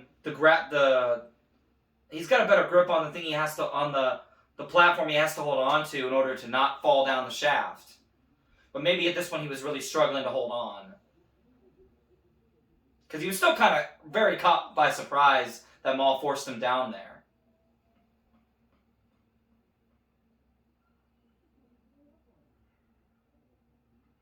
And Anakin blew up the main reactor of the droid control ship. He's flying out of there. Now this is pod racing, all that.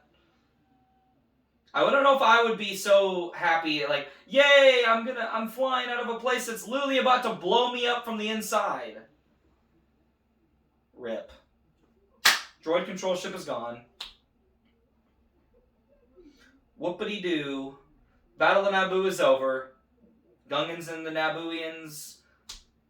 I cannot speak. The Gungans and the people of Naboo have won, but the Duel of the Fates is not quite over. Yet anyway. You know what's funny? I just realized that droid had the number 1138 on him. The number 1138 is very, very important to George Lucas because George Lucas's first student film was called THX 1138. Now, of course, that's also a cell number. That's the cell number of the cell, that detention block that Leia was in A New Hope. And it's also, THX, of course, is the company that George Lucas made that improved the sound of several movies, including his own Star Wars films. And now the Duel of the Fates is over. Obi-Wan has won. He has cut Maul in half. Now, where does Maul fall, you might ask? He falls down into a Naboo garbage compactor. Or garbage ship. That ends up taking all that garbage to the planet Raxus. Where Maul would be found about 11 to 12 years later. By his brother Savage Opress. And Obi-Wan is tasked with a dying wish from Qui-Gon to train Anakin.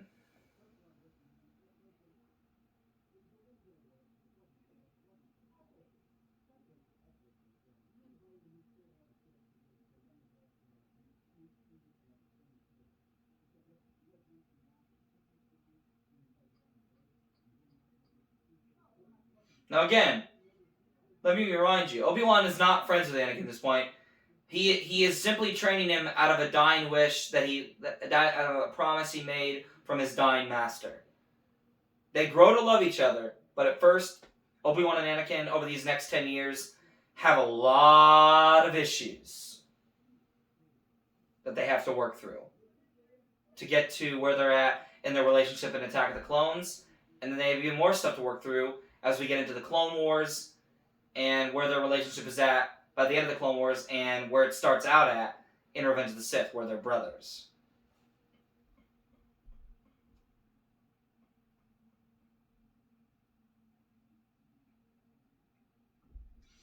Yee, don't do that again, Palpatine.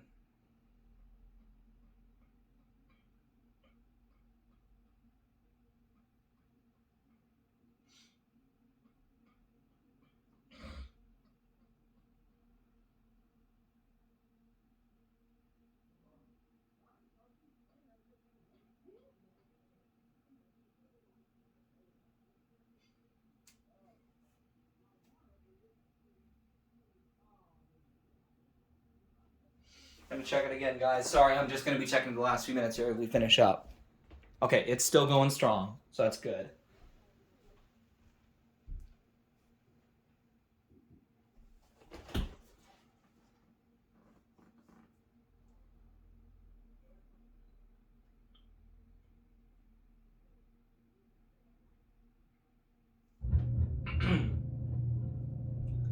Qui-Gon's defiance I sense in you.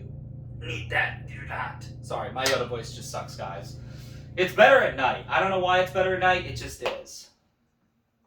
Your apprentice. Yeah, I didn't even try finishing that. But Obi-Wan's a Jedi Knight, and Anakin's will be his apprentice. And now we're at Qui-Gon's funeral.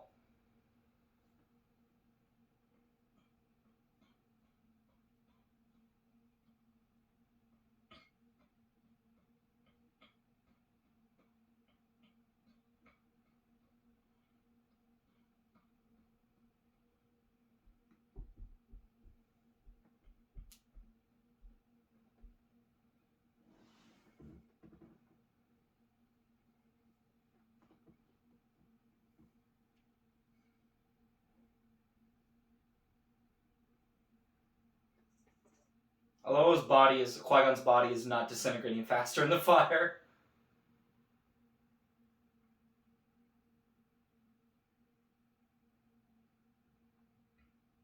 The prequels and the originals. Always two there are. Always two trilogies there are. No more, no less. And always two there are. No more, no less. A master and an apprentice. And of course, the apprentice was the one who was quote-unquote destroyed. Because obviously, they don't know that Maul's alive. And they won't know for the next 12 years. Because there's 10 years between Phantom Menace and Attack of the Clones. And then there's 2 years of the Clone Wars that go by until Maul is discovered by Savage Opress.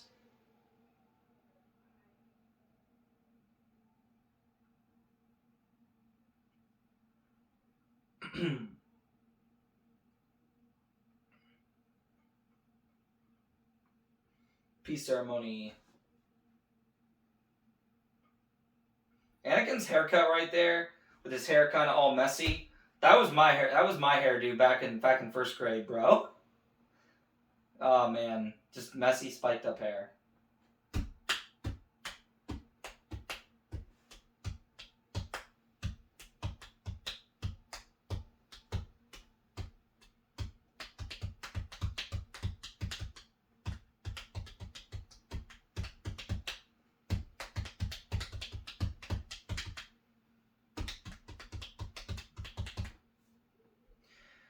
peace between the Gungans and the Naboo, and them being free of the Trade Federation, is complete. Anakin would go on to be trained, and 10 years will fly by when we get to Attack of the Clones next time. Love that movie. 10 out of 10. Written and directed by George Lucas. Absolutely love this movie. Still one of my favorites. And this was my favorite in my childhood. Like, I would this movie was on repeat in my DVD player on our box TV when I was a kid. Just, I've loved this movie, and honestly, it made me love Star Wars even more when I got to the prequels. Because I already loved it when I got to the original trilogy, but when I got to the prequels, it cemented my love for Star Wars even more and more and more.